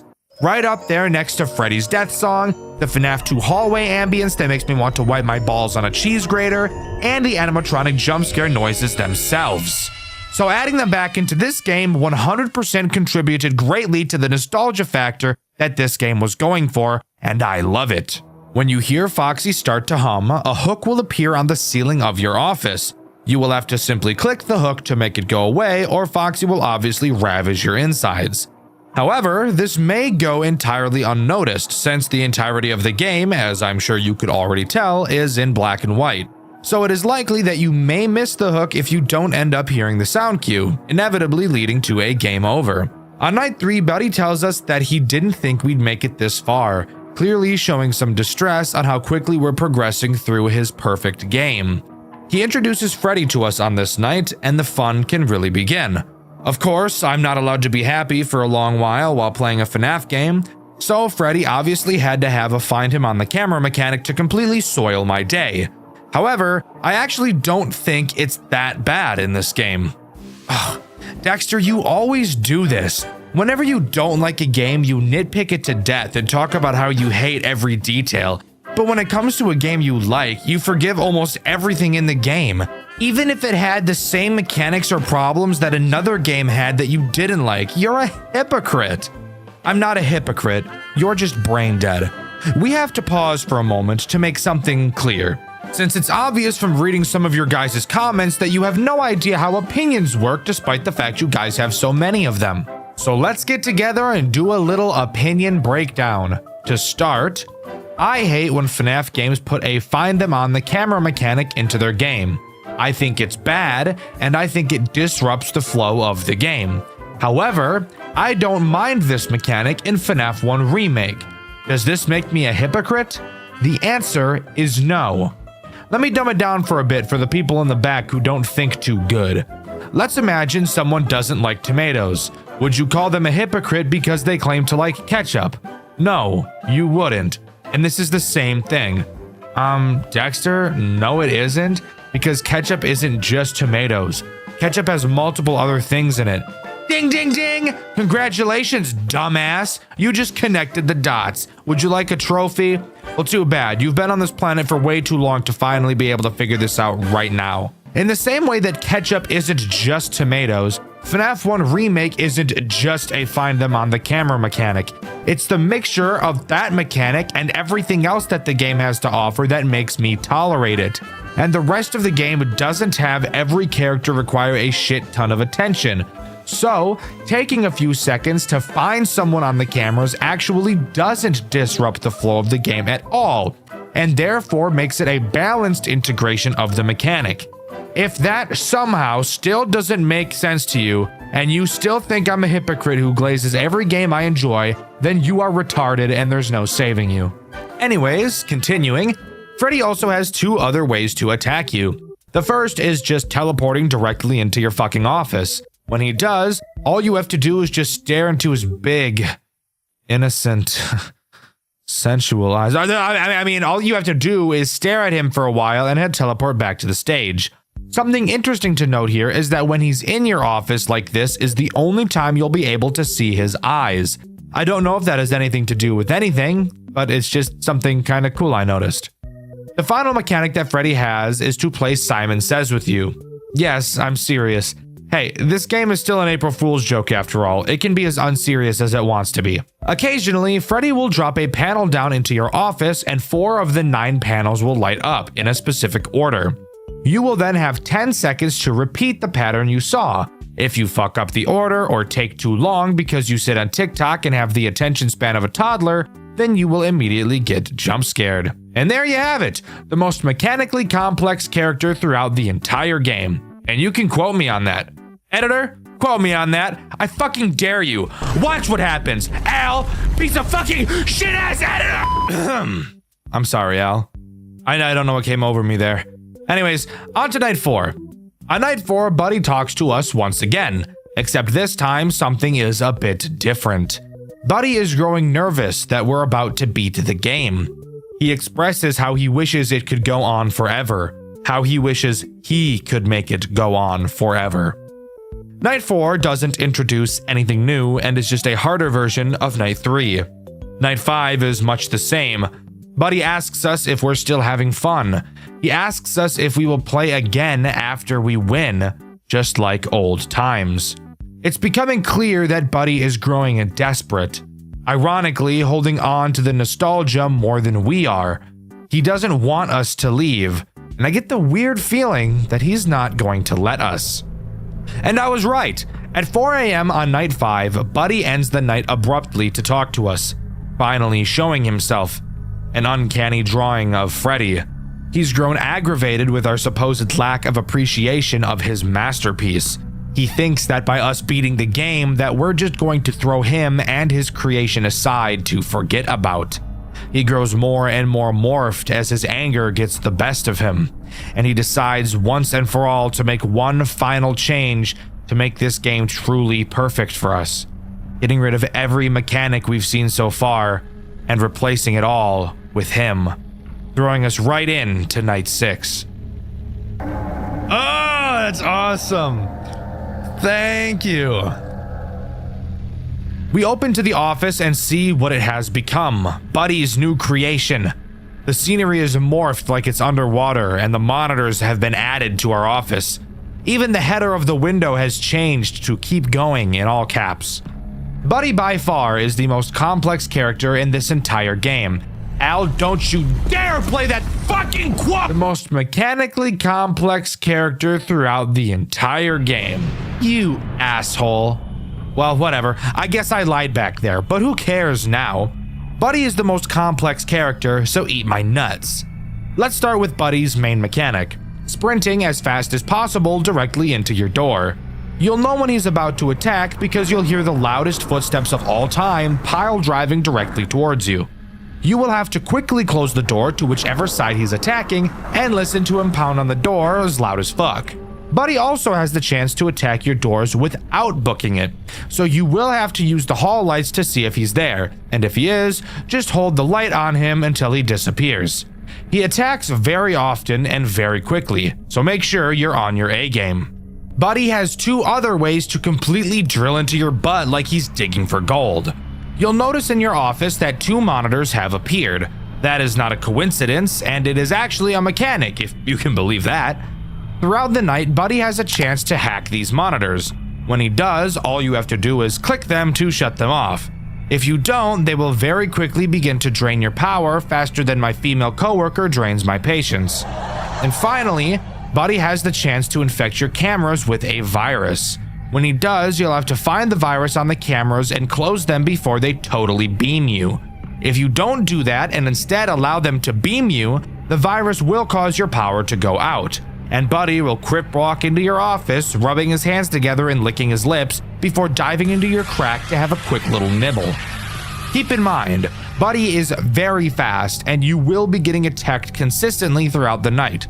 There's not a whole lot of breathing room, so this night really pushes the limits to test your nerve control. If you can manage to survive until 6 a.m., we will get the final monologue from Buddy, where he expresses that he failed to accomplish his only goal: create a fun experience for us, the player.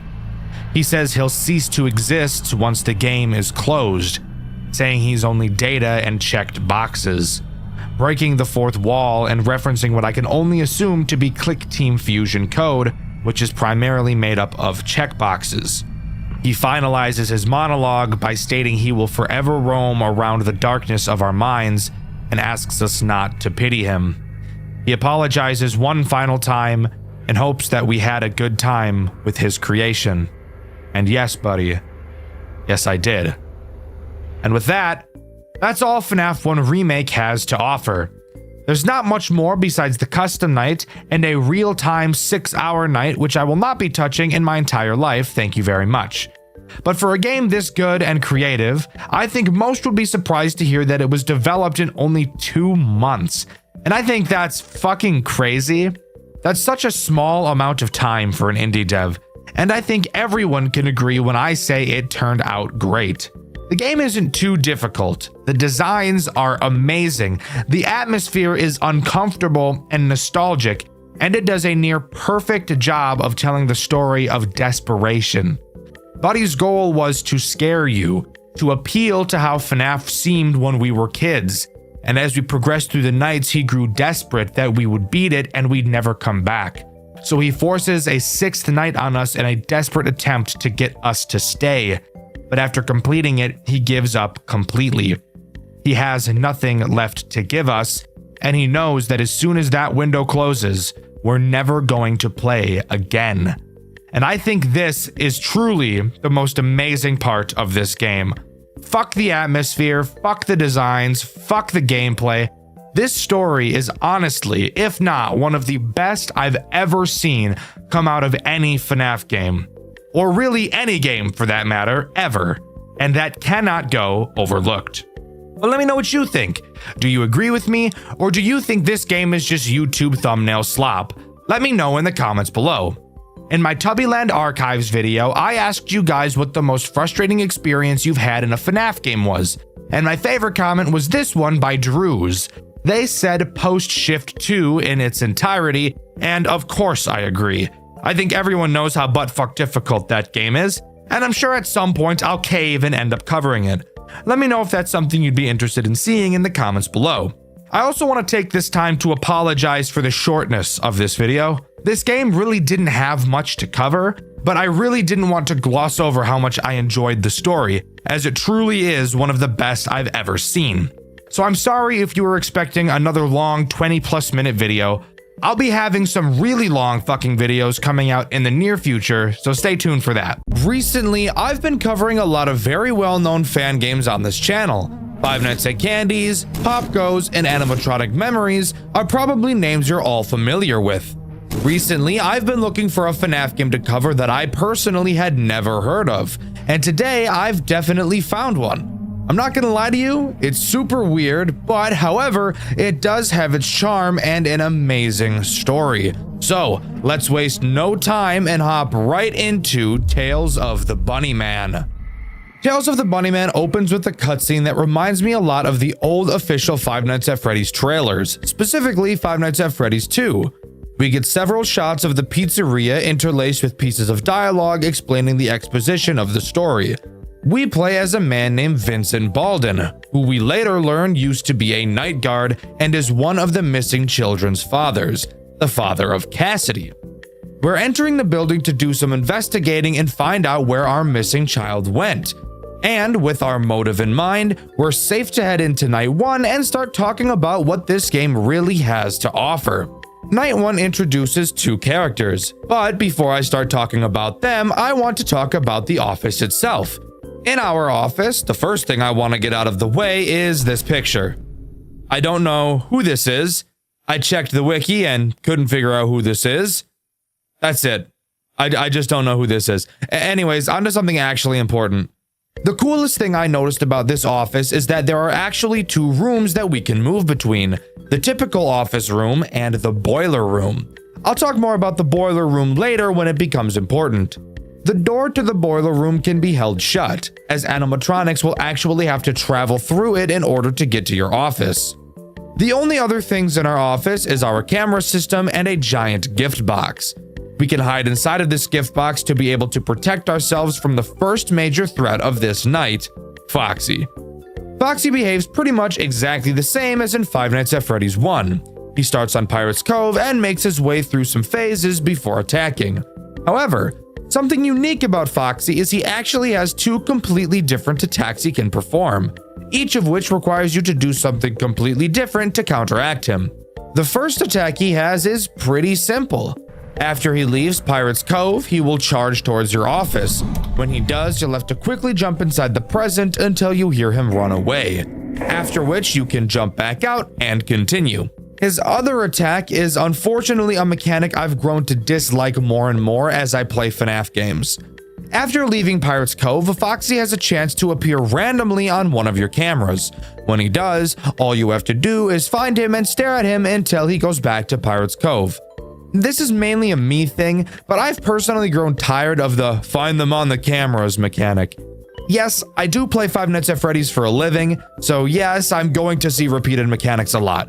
Most sane people don't play as much Five Nights at Freddy's as I do, so most people won't find this mechanic to be that big of a deal, but hey, at least it's not a stupid fucking music box mechanic.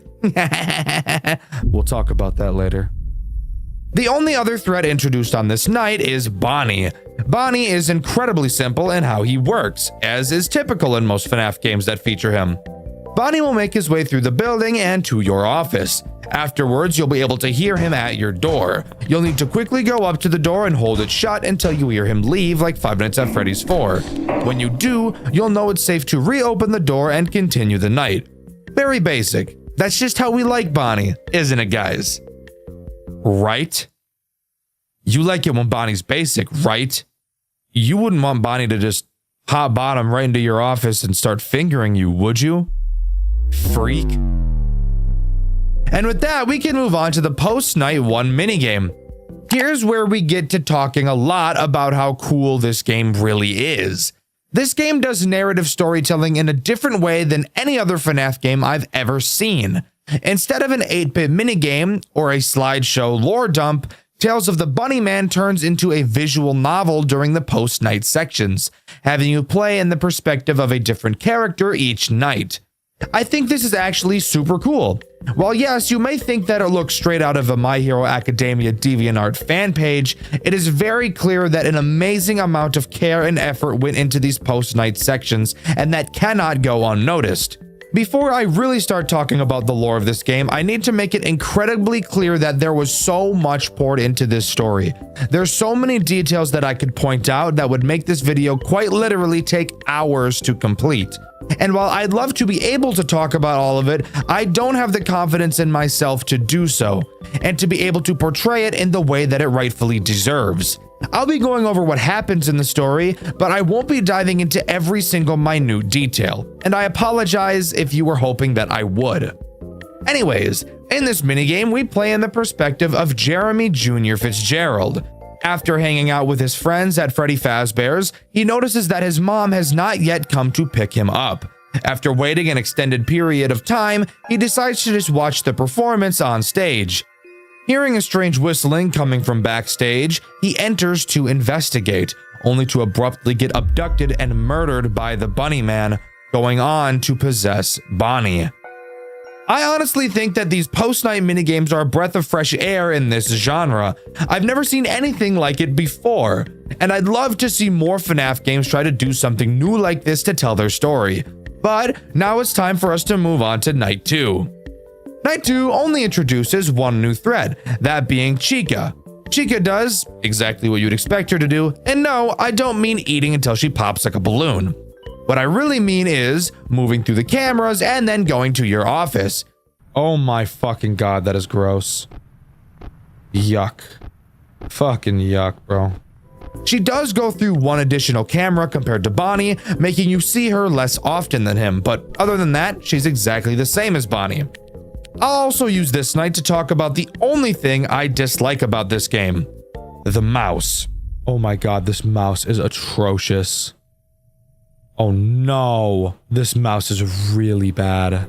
If you're at all familiar with my channel, you'll already know that the way the mouse works is always something I'll have a problem with when fan games try to switch it up. In most FNAF games, when you move your mouse to the side of the screen will scroll in that direction until it hits the end of your office. That makes sense, and this is good. Tales of the Bunnyman instead decided to take a route similar to Sister Location. If you are to move your mouse to one side of the screen in Tales of the Bunnyman, your mouse won't follow the moving office. Instead, the game will keep track of its simulated X and Y positions in the office. And while this may sound super cool, in practice it leads to you having to move your mouse all the way across your desk or increasing your mouse's sensitivity to be able to make up for it. Is this nitpicky? Yes. But I am giving my opinion on a game, so I think it's important to talk about things that I notice, especially when it's the main interaction mechanic in the entire game. Anyways, moving on to the post-Night 2 minigame, where we play in the perspective of Susie Sutherland. The group of friends were supposed to play the newly installed arcade game, Pop Goes vs. the Machinist? Machinist? Machinist? Machinist? Machinist? I don't know. Instead, she decides to split up from the group to go look for Bonnie. Walking around the building, we can talk to a kid named Ollie, who mentions something about Bonnie acting weird recently. Given the timeline of the events this game has, I'm fairly certain that this cutscene is taking place 16 days after Jeremy's disappearance. So I think it's safe to say that Jeremy at this point in time is already inside of the Bonnie costume. During this minigame is when Susie can also find a VHS tape relating to Edwin Murray. If you couldn't already tell, this game's story is heavily entwined with the official FNAF games.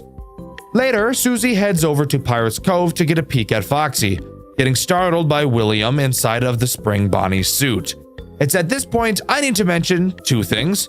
One, why is this specific camera in the post-nights a 3D render instead of the usual 2D drawing? And two, why is William the only character in the entire game to have voice acting? Mr. Afton, don't scare me like that. Now, what's a missy like you doing snooping around a pirate's property? Why is he voice acted? I'm much more curious about my second question. I was a little caught off guard when I first heard him speak, since, again, nobody in the game thus far ever has. But regardless, that's not very important. After a brief, uncomfortable conversation with Afton, we meet up with our friends again at the new arcade machine, and as we play the game, we're seen being stalked by the Bunny Man. If you couldn't already guess, Susie Sutherland goes on to possess Chica. Now it's time to talk about Night 3, which introduces one new threat, Freddy and the Marionette. Now, pause. Let's just stop for a moment and talk about Freddy first, okay? Freddy, like Foxy, has two different attacks. We'll talk about the more simple one first. Freddy will make his way through the cameras and enter your boiler room. The reason he does so is to attempt to cut the power, because doing so will allow for the Marionette to come spread your buns and lick up your crack. To prevent this from happening, we will have to enter the boiler room and hold our flashlight on his face, causing him to bug out and leave the boiler room. However, before he does, we actually get to see him creepily tilt his body. Such a small detail, but I actually really like it. Now we can talk about the other mechanic Freddy has that I originally thought was going to make me want to skin an elephant. As previously mentioned, it's clear that Freddy wants to assist in helping the Marionette grope us. So, Freddy's other attack is him going to the music box to fuck up the Marionette's sleep schedule. Fun fact, I used to work a graveyard shift at a news station, and let me tell you, you don't want to fuck with nobody's sleep schedule, bro. So, in order to save the Marionette's sanity, we must remotely shut down the music box before Freddy can finish. Moving on to the Night 3 Post-9 minigame, we play in the perspective of Fritz Smith II. Let me tell you, this guy is a big fan of Foxy. So much so that he insists on constantly talking like a pirate, something that made me want to eat my own lungs throughout my playthrough because I was writhing in cringe. A.S. the worst one. It be fixin' to be jolly. What the fuck does that mean? Fritz leaves the group to go look for Foxy. Going to Pirate's Cove, he finds a decommissioned Foxy behind the curtains. Additionally, he finds a diary written by Henry. I guess for some reason, this is where Henry goes to vent, right next to the fucked up looking robot. A little weird, Henry, but you do you, boo. Inside of the diary, we read that Henry is struggling to cope with the loss of his daughter and his theory about Jeremy and Susie's disappearances having something to do with each other. Little did he know how right he truly was. Whilst continuing to read the diary, the Bunny Man appears behind him and drags him into the back room, all while taunting him, saying that he thought he was more interested in Foxy than Henry's diary. Fritz would go on to possess Foxy. Moving on to Night 4, we get to talk about a very odd threat, Balloon Boy. Yes, for some reason, Balloon Boy is in this game. Don't question it. I guess the developer of this game just hates fun. Balloon Boy isn't a very difficult threat to deal with, thankfully, instead serving more of an annoyance, which is very fitting for his character. Balloon Boy can only appear in two rooms in the entire game, the boiler room and your backstage camera. You'll have to listen out for a vent sound cue. When you hear it, you'll have to travel to the back room and find where Balloon Boy is, because, unlike Freddy, he has multiple different locations that he can stand in. Once you find Balloon Boy, just like Freddy, all you have to do is hold your flashlight on him until he goes away. I'm really not entirely sure why Balloon Boy exists in this game. I have yet to find any story reason for it either. Maybe it's just a popular character to put into the game, or maybe I'm just reading way too much into this. I'm not really sure. But hey, let's move on to the post-Night 4 minigame. In this minigame, we play as Gabriel Collins. Gabriel sneaks into Freddy Fazbear's Pizza because he has a hunch that his missing friends are still inside. Once he enters, he searches the location, eventually discovering the Marionette. They quickly become friends and begin exploring the establishment together. Eventually, they stumble across Michael and William Afton. William is trying to convince Michael to work as a performer, playing the character of Bonnie. But before we can hear anything else, William spots us. He chases us through the building, and the Marionette hides us in its gift box. However, unfortunately for Gabriel, William finds him anyway and is knocked out. He wakes up inside of the Freddy Fazbear costume, watching William Afton jump around the dining room, mocking him through his last breaths. Gabriel would then go on to possess Freddy. This is easily one of the most fucked up cutscenes throughout the entire game. I'm no edgelord as some people seem to think I am, but I really enjoy when games show us the depraved things that the villains do. I and many others don't want to just hear about things happening, we want to see them as well. Of course, I don't think we all want to literally see the children getting murdered, but I think showing off the situations in the way that Tales of the Bunnyman does is incredibly interesting. Next, we get to move on to Night 5, the final main night in Tales of the Bunnyman. This night adds Fredbear, an interesting but fitting final character choice.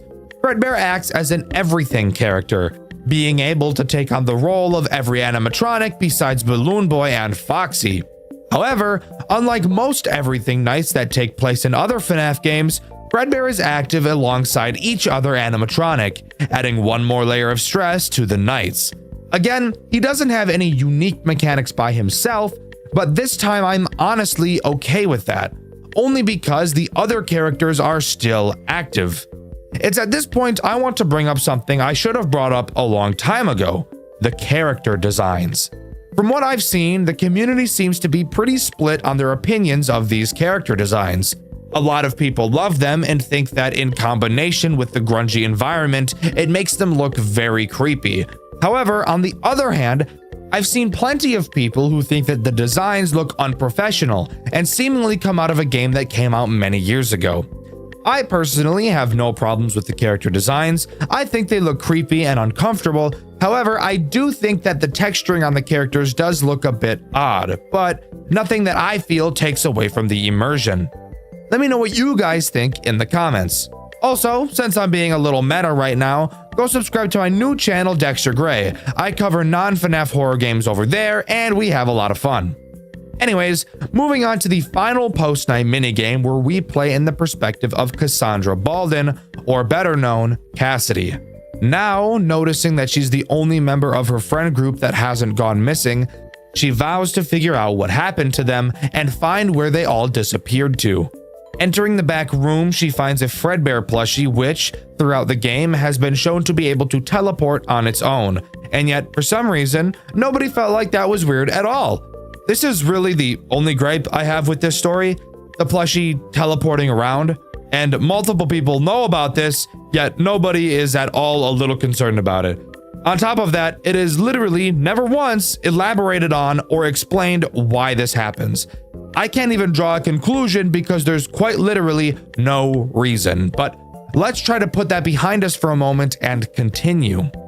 We do know that the plushie is being used by Afton to lure Cassidy into the back room. Now pause. I know I just said there's literally no reason given as to why it's teleporting, and you may be questioning why I said that even though I just stated that William was using it to lure Cassidy.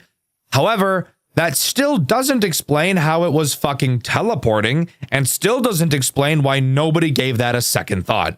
Anyways, Cassidy is successfully lured into the back room. Scared, Cassidy runs out of the pizzeria and later returns for a Halloween party. Baka! I know that's not what that says, I'm sorry. As she explores, she's found by the bunny man who presumably knocks her out after stating, "You forgot me." She awakens to find herself inside of the Fredbear costume.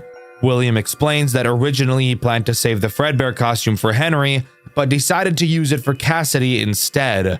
During their conversation, it's revealed that Vincent, the character that we've been playing as in the night sections, according to William, is a terrible night guard, which would technically leave him responsible for not noticing the children's disappearances on the camera, since every action that William had been taking was done under the constant surveillance of those cameras, including what's happening right now in front of us. This would give us a perfect reason as to why he's returning to the restaurant now to find his daughter, because he didn't watch her like he was supposed to. He never saw what happened. Afterwards, we get one last cutscene. Vincent walks up to the Fredbear animatronic and realizes it's his daughter. However, he trips and falls, which leads to him getting killed by his own daughter, and Tales of the Bunnyman abruptly comes to a close. Almost. There's actually one more thing to talk about, that being Night 6, or as this game calls it, the epilogue. In it, after completing the final challenge, which is just a harder version of Night 5, we see the line, "He finally found the suit that will become his tomb, the last lingering piece of his soul. A good song never dies." With that, we get to watch William's springlock failure and onlook as he bleeds out. We're shown that Vincent, our character, was found dead inside of Freddy Fazbear's, and several news outlets labeled him as the reason the kids were murdered. I can't lie to you guys, I'm really eager to talk about this story, since after reading into it, I actually think it's really good, and it's clear that a bunch of effort was put into it. But like I said previously, I'm just not confident in my abilities to do it for myself. I've tossed around the idea of just reading the highly detailed explanation on the wiki that was written by somebody that was far more talented than I am, but I've decided against doing that since I don't want to come off as lazy and uninspired. And as much as I hate saying this, I'd highly recommend you go to the wiki and read up on it. It's actually such an amazingly well-written story, and I think it might just be one of the best takes on the official FNAF story I've ever seen. Overall, I think Tales of the Bunnyman is an enjoyable experience. The post-night minigames are interesting, and the story is fantastic and told in a way that isn't overtly confusing like most FNAF games like to be. However, I do think that the actual gameplay mechanics are pretty lackluster. Not only does each character not really have synergy with one another, this game is also just too easy. Throughout the nights, it never really feels like the characters are becoming more aggressive, which tends to lead to boring nights where you're just waiting for the much more enjoyable minigame sections. A plot twist is a literary technique that introduces a radical change in the direction or expected outcome of the plot in a work of fiction. Now tell me, can you think of a horror game that pulls off an insane twist? Maybe Resident Evil 8 in its crazy twist comes to mind. Now let me ask you another question. Can you name a FNAF game with a crazy twist? A twist so cool you have to sit back and think, wow, that was pretty sick. The game I'll be covering today has one of those twists, and I'm incredibly excited to share with you the amazing experience I had while playing Showman's The Awakening. For those of you already familiar with this game, you may know that it actually has a game that came before it. Kinda. Years ago, the same developer released a game called Phobia: The Awakening, using the Wiggles as inspiration for the characters. Well, turns out the dev wanted to remake their game using their own original characters to continue the story, so now here we are with Showman's. This may lead you to ask the question, if I've already played Phobia, is there even a point to playing Showman's? And trust me, this is a question I've asked myself. Originally, I saw people asking me to play Showman's. I played Phobia on my second channel, Dexter Black, not knowing at the time that Showman's was a thing, learning soon after the first episode went up that it was in fact a thing. So I questioned, does it even bother to play it? Well, recently I've made the decision to do exactly that and give Showman's a try. And let's just say, if you've played Phobia, play Showman's. It's everything Phobia is and more. So join me as we quake our asses into Showman's The Awakening. In Showman's, we play as a guy named Mark Ward, an employee of Showman's Pizza Place.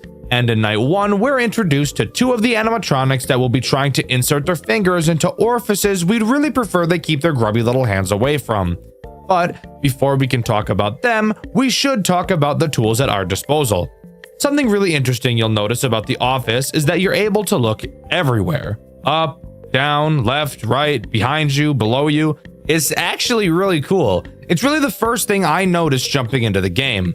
The reason for this is actually because Showman's wasn't created in ClickTeam Fusion like most FNAF games are. Instead, it was created in Blender, which is what most FNAF games use to model their characters, and is something I also had no idea could be used to program a game. So that was pretty cool learning for the first time.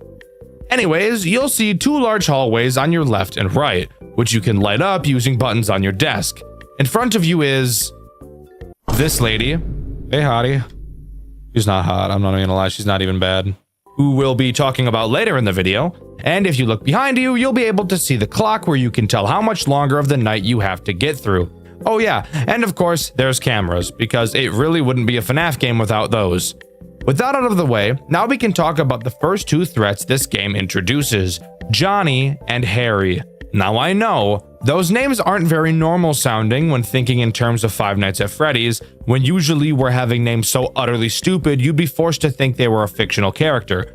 But no, these two are still robots, and you still cannot have intercourse with them, so please remove all thoughts of that nature from your head for the remainder of this video. Johnny and Harry both start from the show stage and do the exact same thing. Johnny will move through the cameras to your right hallway, and Harry will move through your left hallway, where they will then enter what I'm going to be calling their attack mode. During their attack mode, they have 5 phases. Each phase has a sound cue, and it's important that you're listening for them. With each phase, they'll move closer and closer towards your office, with the final phase having them walk up to you. Obviously, you can check their distance by flashing the light at them, and by doing so, you will also temporarily stun them in place. However, I would highly recommend you don't turn the lights on when they're in the hall, as I personally feel it's much more efficient to just let them attack you so they can piss off as fast as possible. Every time Johnny or Harry enters a new phase, their eyes will glow for a short time after their sound cue plays. So when you hear it, you can just turn in the direction to double check that they've moved. On these earlier nights, you really don't have to be super careful with them. Flashing lights and not counting sound cues isn't really important since they're your only threats. So I'll get into a bit of a better strategy for them later on. However, once they enter your office, you'll have to quickly throw on a spare mask to fool them into walking away, just like the animatronics from Five Nights at Freddy's 2. And that's really it.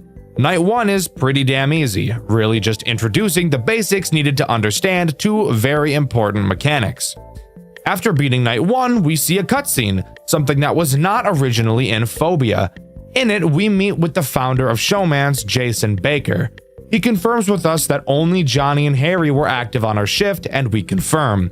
Apparently, this should not be happening, and it's a known issue. So that's good at least.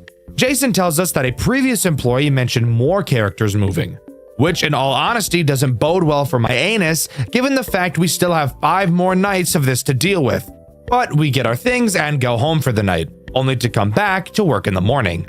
Night 2 introduces 2 new animatronics, and let me tell you, this is where the game starts to show how much of a pain in the dick it's about to become. The first character we should talk about is the fine shite sitting in front of us, Peggy.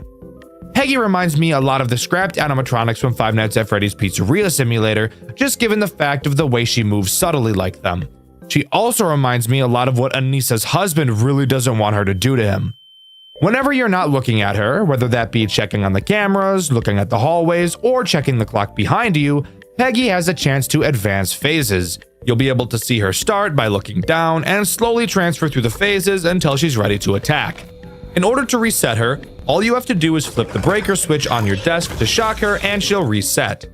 But be careful not to just spam this lever over and over, because every time you shock her, she becomes more aggressive, leading to the end of nights becoming incredibly stressful due to how fast she'll be attacking you. Cap'n Cackle is the other menace introduced on Night 2. He is this game's Foxy. If you couldn't tell by looking at him, he's a pirate, just like Foxy. Also, he looks like he's cracked out of his fucking mind, zooted to the fucking moon. Seriously, look at this geeked out motherfucker. Holy shit, bro hasn't slept in 18 days. Look at those eye bags. What the hell happened? Stop looking at me, dude. Tell me that guy doesn't smoke crystal meth. Look at those fucking eyes. What are you doing? Hey. That's the face I make when I'm about to eat ass, bro. Anyways, similar to Foxy, he'll have several phases on camera 6. Watching him will slow his progression and even in some cases make him go backwards. If he happens to leave camera 6, he doesn't do exactly what Foxy does. Instead, he'll just start moving through your cameras like any other character would, albeit very quickly. If you manage to stare at him in one of those other cameras, he will go back to camera 6 where you can continue oogling at him to make him stay put. Both Peggy and Cap'n Cackle work very well together, and the same goes for Johnny and Harry. We have 2 other central characters left to introduce, and you'll notice that those 2 also work very well in tandem with one another. This is something I need to give this game praise for. It is so incredibly good at introducing new mechanics in a way that's stressful, yet engaging and fun. You introduce Peggy, a character that moves when you don't look at her, and Cap'n Cackle, another character who moves when you're not looking at him. And because these two characters are in different places, it forces you to learn how to balance them together. God, it's so fucking cool. Similar to last night, this night also has a cutscene after completion. In it, we're seen walking to the exit of the building. We hear a noise and quickly turn around to see an unknown animatronic staring back at us. It stares for a while before turning around and walking away. This is a character we haven't yet seen. Even the characters we'll be talking about on later nights can be seen on the cameras all the time, but this one can't. Keep him in the back of your head as he'll become important later. For now, let's move on to Night 3. Night 3 only introduces one character, but it also introduces another incredibly important mechanic, that being your vents. The animatronic introduced on Night 3 is Tony the Chef. He will enter your vents. You'll notice on your cameras that you have 3 camera vents. Tony can enter 2 of them, those being either camera 12 or camera 11.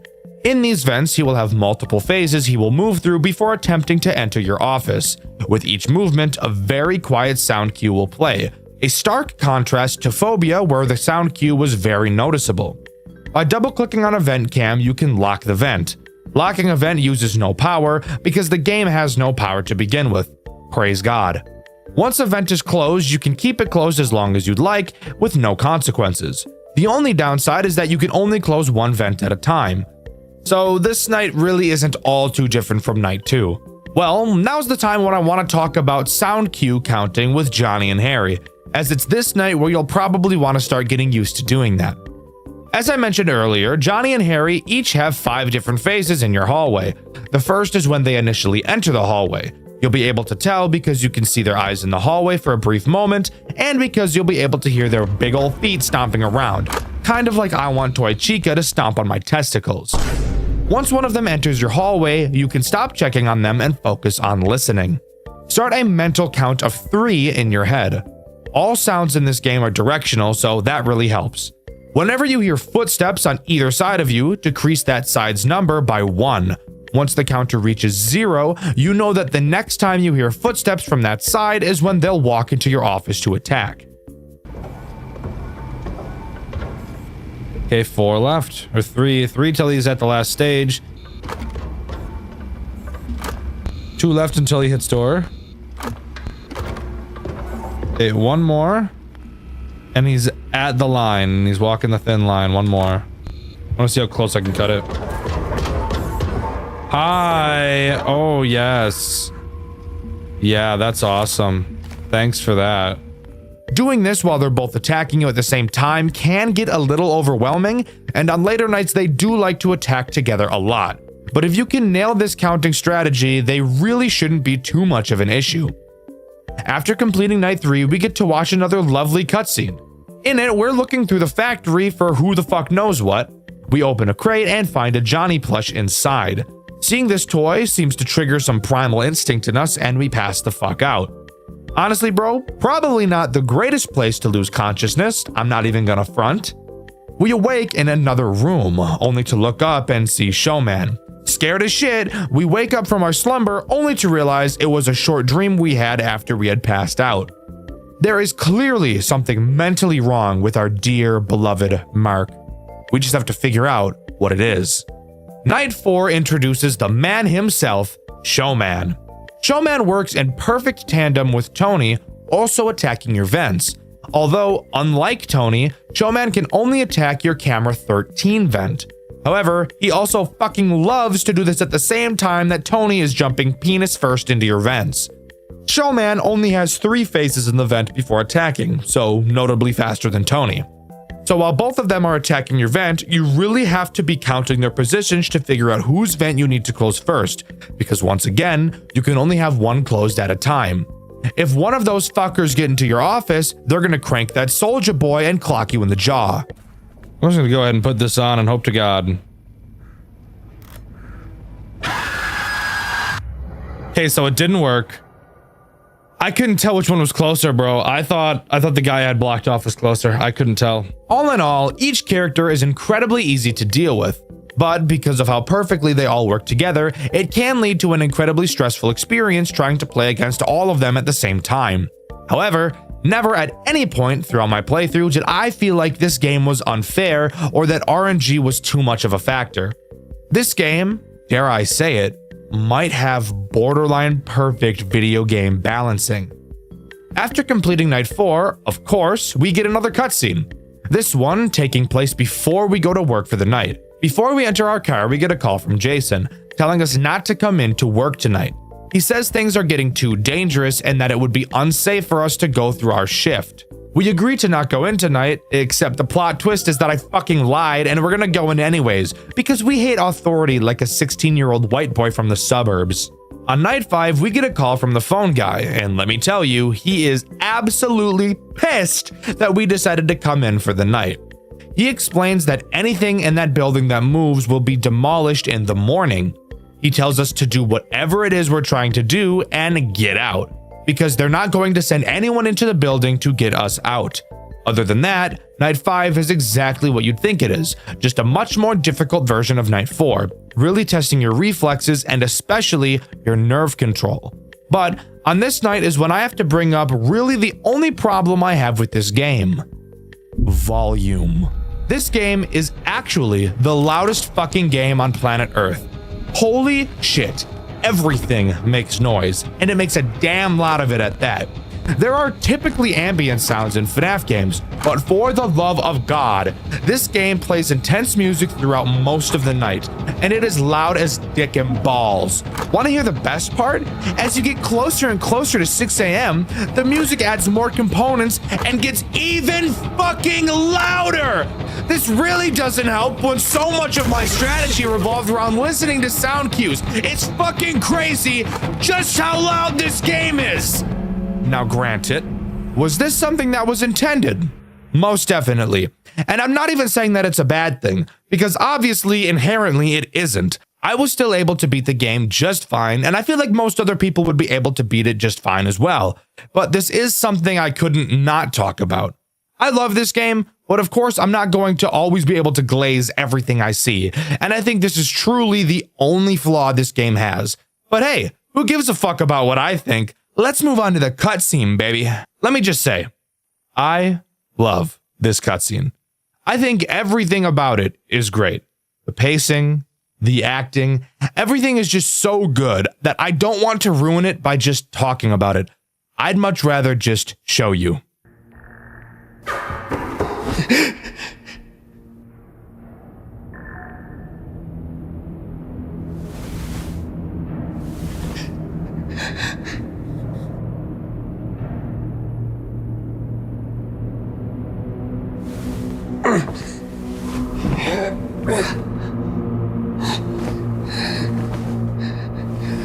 Ladies and gentlemen, boys and girls, put your hands together for our birthday boy!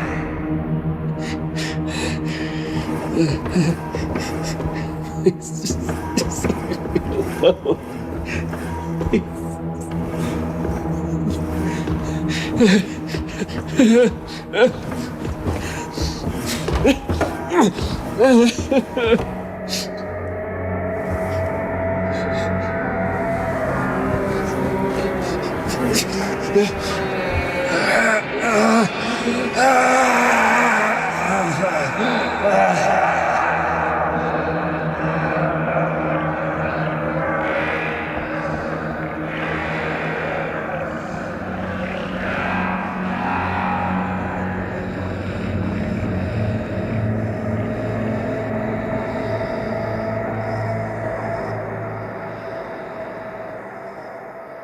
Well, god damn.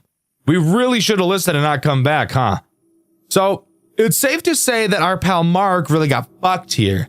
Something I think is actually really cool. It's fairly common for FNAF games to have a character die in them, most commonly a phone guy, but to actually see it like this is just awesome. Going into night 6, we actually get a cutscene before the night happens rather than after it. In it, we play as the phone guy going into the building to get Mark. After a bit of searching, we find him, and once again, I think it'll just sit much better with you if you just watch it for yourself. Mark? Is that you?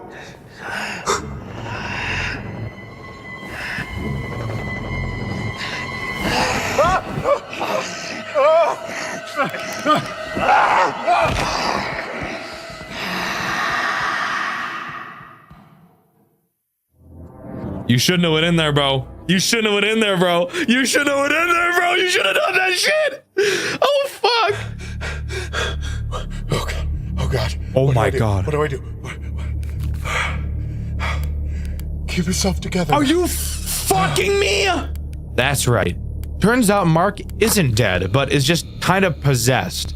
Phone guy, or his real name, Matthew, runs back to the office with Mark on the pursuit, and Night 6 begins. Night 6 consists of 4 threats, 2 of which we've already covered, Cap and Cackle and Peggy. However, you'll immediately notice that they both look pretty fucked up. Why is this? Well, turns out by demolish the animatronics, they really meant set the whole fucking building on fire. Because once again, it wouldn't be a FNAF game without a fire, right? Oh yeah, and of course, they are way more aggressive. Another thing you'll notice immediately is that we're stuck with the flashlight instead of the building lights. And let me tell you, as I'm sure you can already see, it is dark as fucking shit in this goddamn building with no lights. Of course, your flashlight has power, so you'll have to use it sparingly. You'll need to use it to check the hallways and to even be able to see Peggy in front of you. This honestly adds a whole new level of fear to this game, mainly with Peggy. I never got very good at telling when she switched positions, and to now have it where I can't even naturally see her just added a whole new fear factor, and I love it. The other 2 threats are the animatronic we saw in the post-Night 2 cutscene, dubbed the Figure, and Mark himself, which is honestly one of the coolest twists I've ever seen. Having the character you've been playing as the whole time flip like this, it's insane. It's honestly one of the coolest things I've ever seen come out of a FNAF game. Let's start with Mark.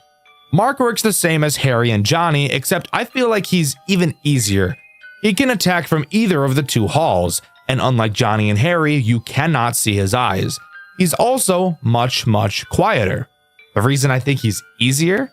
Well, you don't have to do any mental counting to tell when he's going to attack, as he has a totally unique sound cue for when he enters your office. So as long as you've got fast reflexes, it's really just a game of waiting to hear the sound cue and putting on the mask.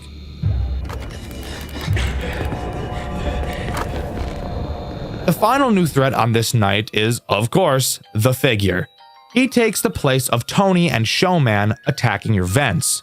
He can attack any of the 3 you have, since there won't be 2 characters going for the vents at the same time. Again, I honestly feel like this is easier than Tony and Showman. Of course, the Figure is fucking light speed fast when choosing and climbing through vents, so as long as you've got fast reflexes, it really shouldn't be too much of a challenge. Ironically enough, the main challenge I had with this night was not the 2 new threats, but the 2 returning threats, Peggy and Cap and Cackle. Again, these 2 have the best synergy out of any of the characters in this game, so bringing them back for Night 6 was a no-brainer. Really, the actual problem for me was Peggy. The sheer speed at which she moves is enough to make you shit in your britches, and nearing the end of the night, she will be moving at a speed Usain Bolt would be creaming his pants over. But if you can control your nerves for long enough, you'll complete Night 6 and move on to the post-night cutscene. Matthew runs as fast as he can to the exit, only to find it locked. Turning around, we see Mark slowly creeping up on us like the booty cheek creep freak. The screen cuts to black, and we're left with only the screams of Matthew echoing throughout the pizzeria, and Showman's The Awakening comes to a close. Kind of. We're not exactly done just yet. There's actually 6 other secrets this game has to offer, that being the secret tapes. On each night, you will be able to find one of these tapes and play them later. On night 1, if you check camera 9, you'll be able to see a tape on the shelf in the top left corner. Night 2's tape is located in one of the drawers in your office. Night 3's tape is located on camera 3 on a shelf in the bottom left corner. Night 4's tape is located on camera 2 at the top of the screen. Night 5's tape is located on camera 5 on a high shelf in the middle of the camera, and Night 6 tape is conveniently located directly in front of you on the desk. Hey there, post-scripting Deku here. Turns out I'm fucking wrong. These are not the locations of the tapes on every night. Turns out every single night, besides the 6th one, has a random location for each tape, each being on a different camera. This was just the order that I had. So, yeah. Sorry about that. These tapes, as I'm sure you could have guessed, go over some extra bits of lore to help us piece together the story. And this is the part of the video where I say, I'm very sorry guys, I'm terrible at talking about story, but I'm going to try my best here. Tape 1 shows all of the characters on stage singing the happy birthday song to a kid whose name isn't explicitly said. We can see by the date of the tape that this takes place in 1995. Tape 2 seems to be a sort of log from Jason, explaining his reasoning for why he believes the characters are acting so hostile. Originally, when they were first being built, they attempted to add an advanced facial recognition system that would allow the characters to actually see and think for themselves. Although the system never ended up working as intended, they wiped the idea from their systems. Well, guess what, fucker? Turns out they really didn't, and Jason seems to think that this is the reason the characters are acting the way they are. Jason makes a brief mention of an unnamed him and questions if one of his employees are potentially tampering with the characters. I'm guessing that him is referring to either Mark or the figure. Tape 3 shows two guys working on Tony. They're talking about how these robots should be scrapped because of how old they are, and then the guy in the back says a sentence that I literally cannot for the fucking life of me decipher.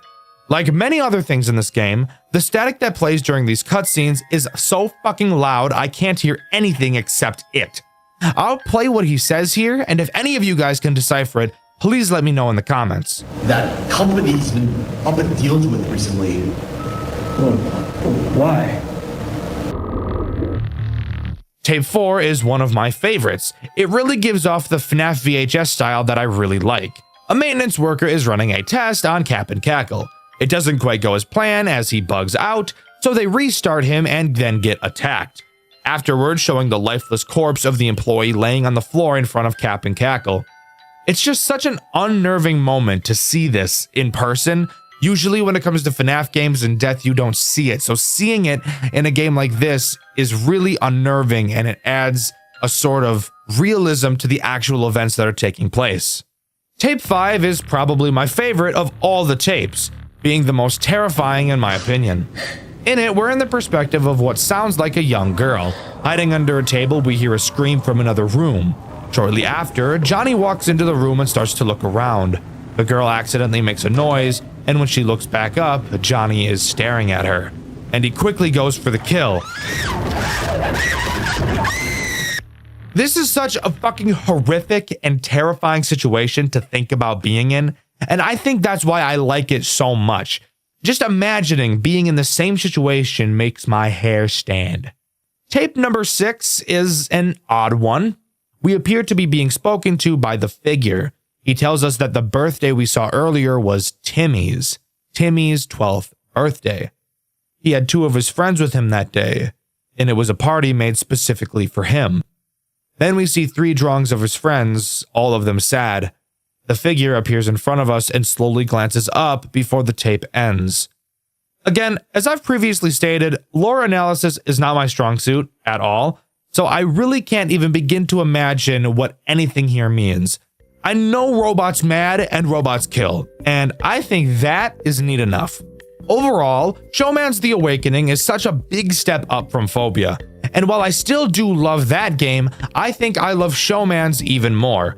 Amazing graphical upgrades, fantastic cutscenes, and a gameplay loop that's so fun, difficult, yet still not frustrating. This game really has it all, and I truly think it's a fantastic game to play if you're at all interested in horror games. Even if you're not a huge Five Nights at Freddy's fan, I still think you should give it a try. But let me know what you think. Do you agree with me, or do you think that reimagining this game from Phobia wasn't really worth it? Let me know in the comments below. In my Five Nights at Candy's video, I asked you guys if you thought Five Nights at Candy still holds up today. My favorite comment is this one by the Phantom Split. It's too long for me to get into right here, but I think you should pause to read it. The question of this video is, what is your favorite gameplay mechanic from any FNAF game, official or fan-made, and why? With the question of the video being asked, I've been Dexter, and I'll see you all in the next video. See ya!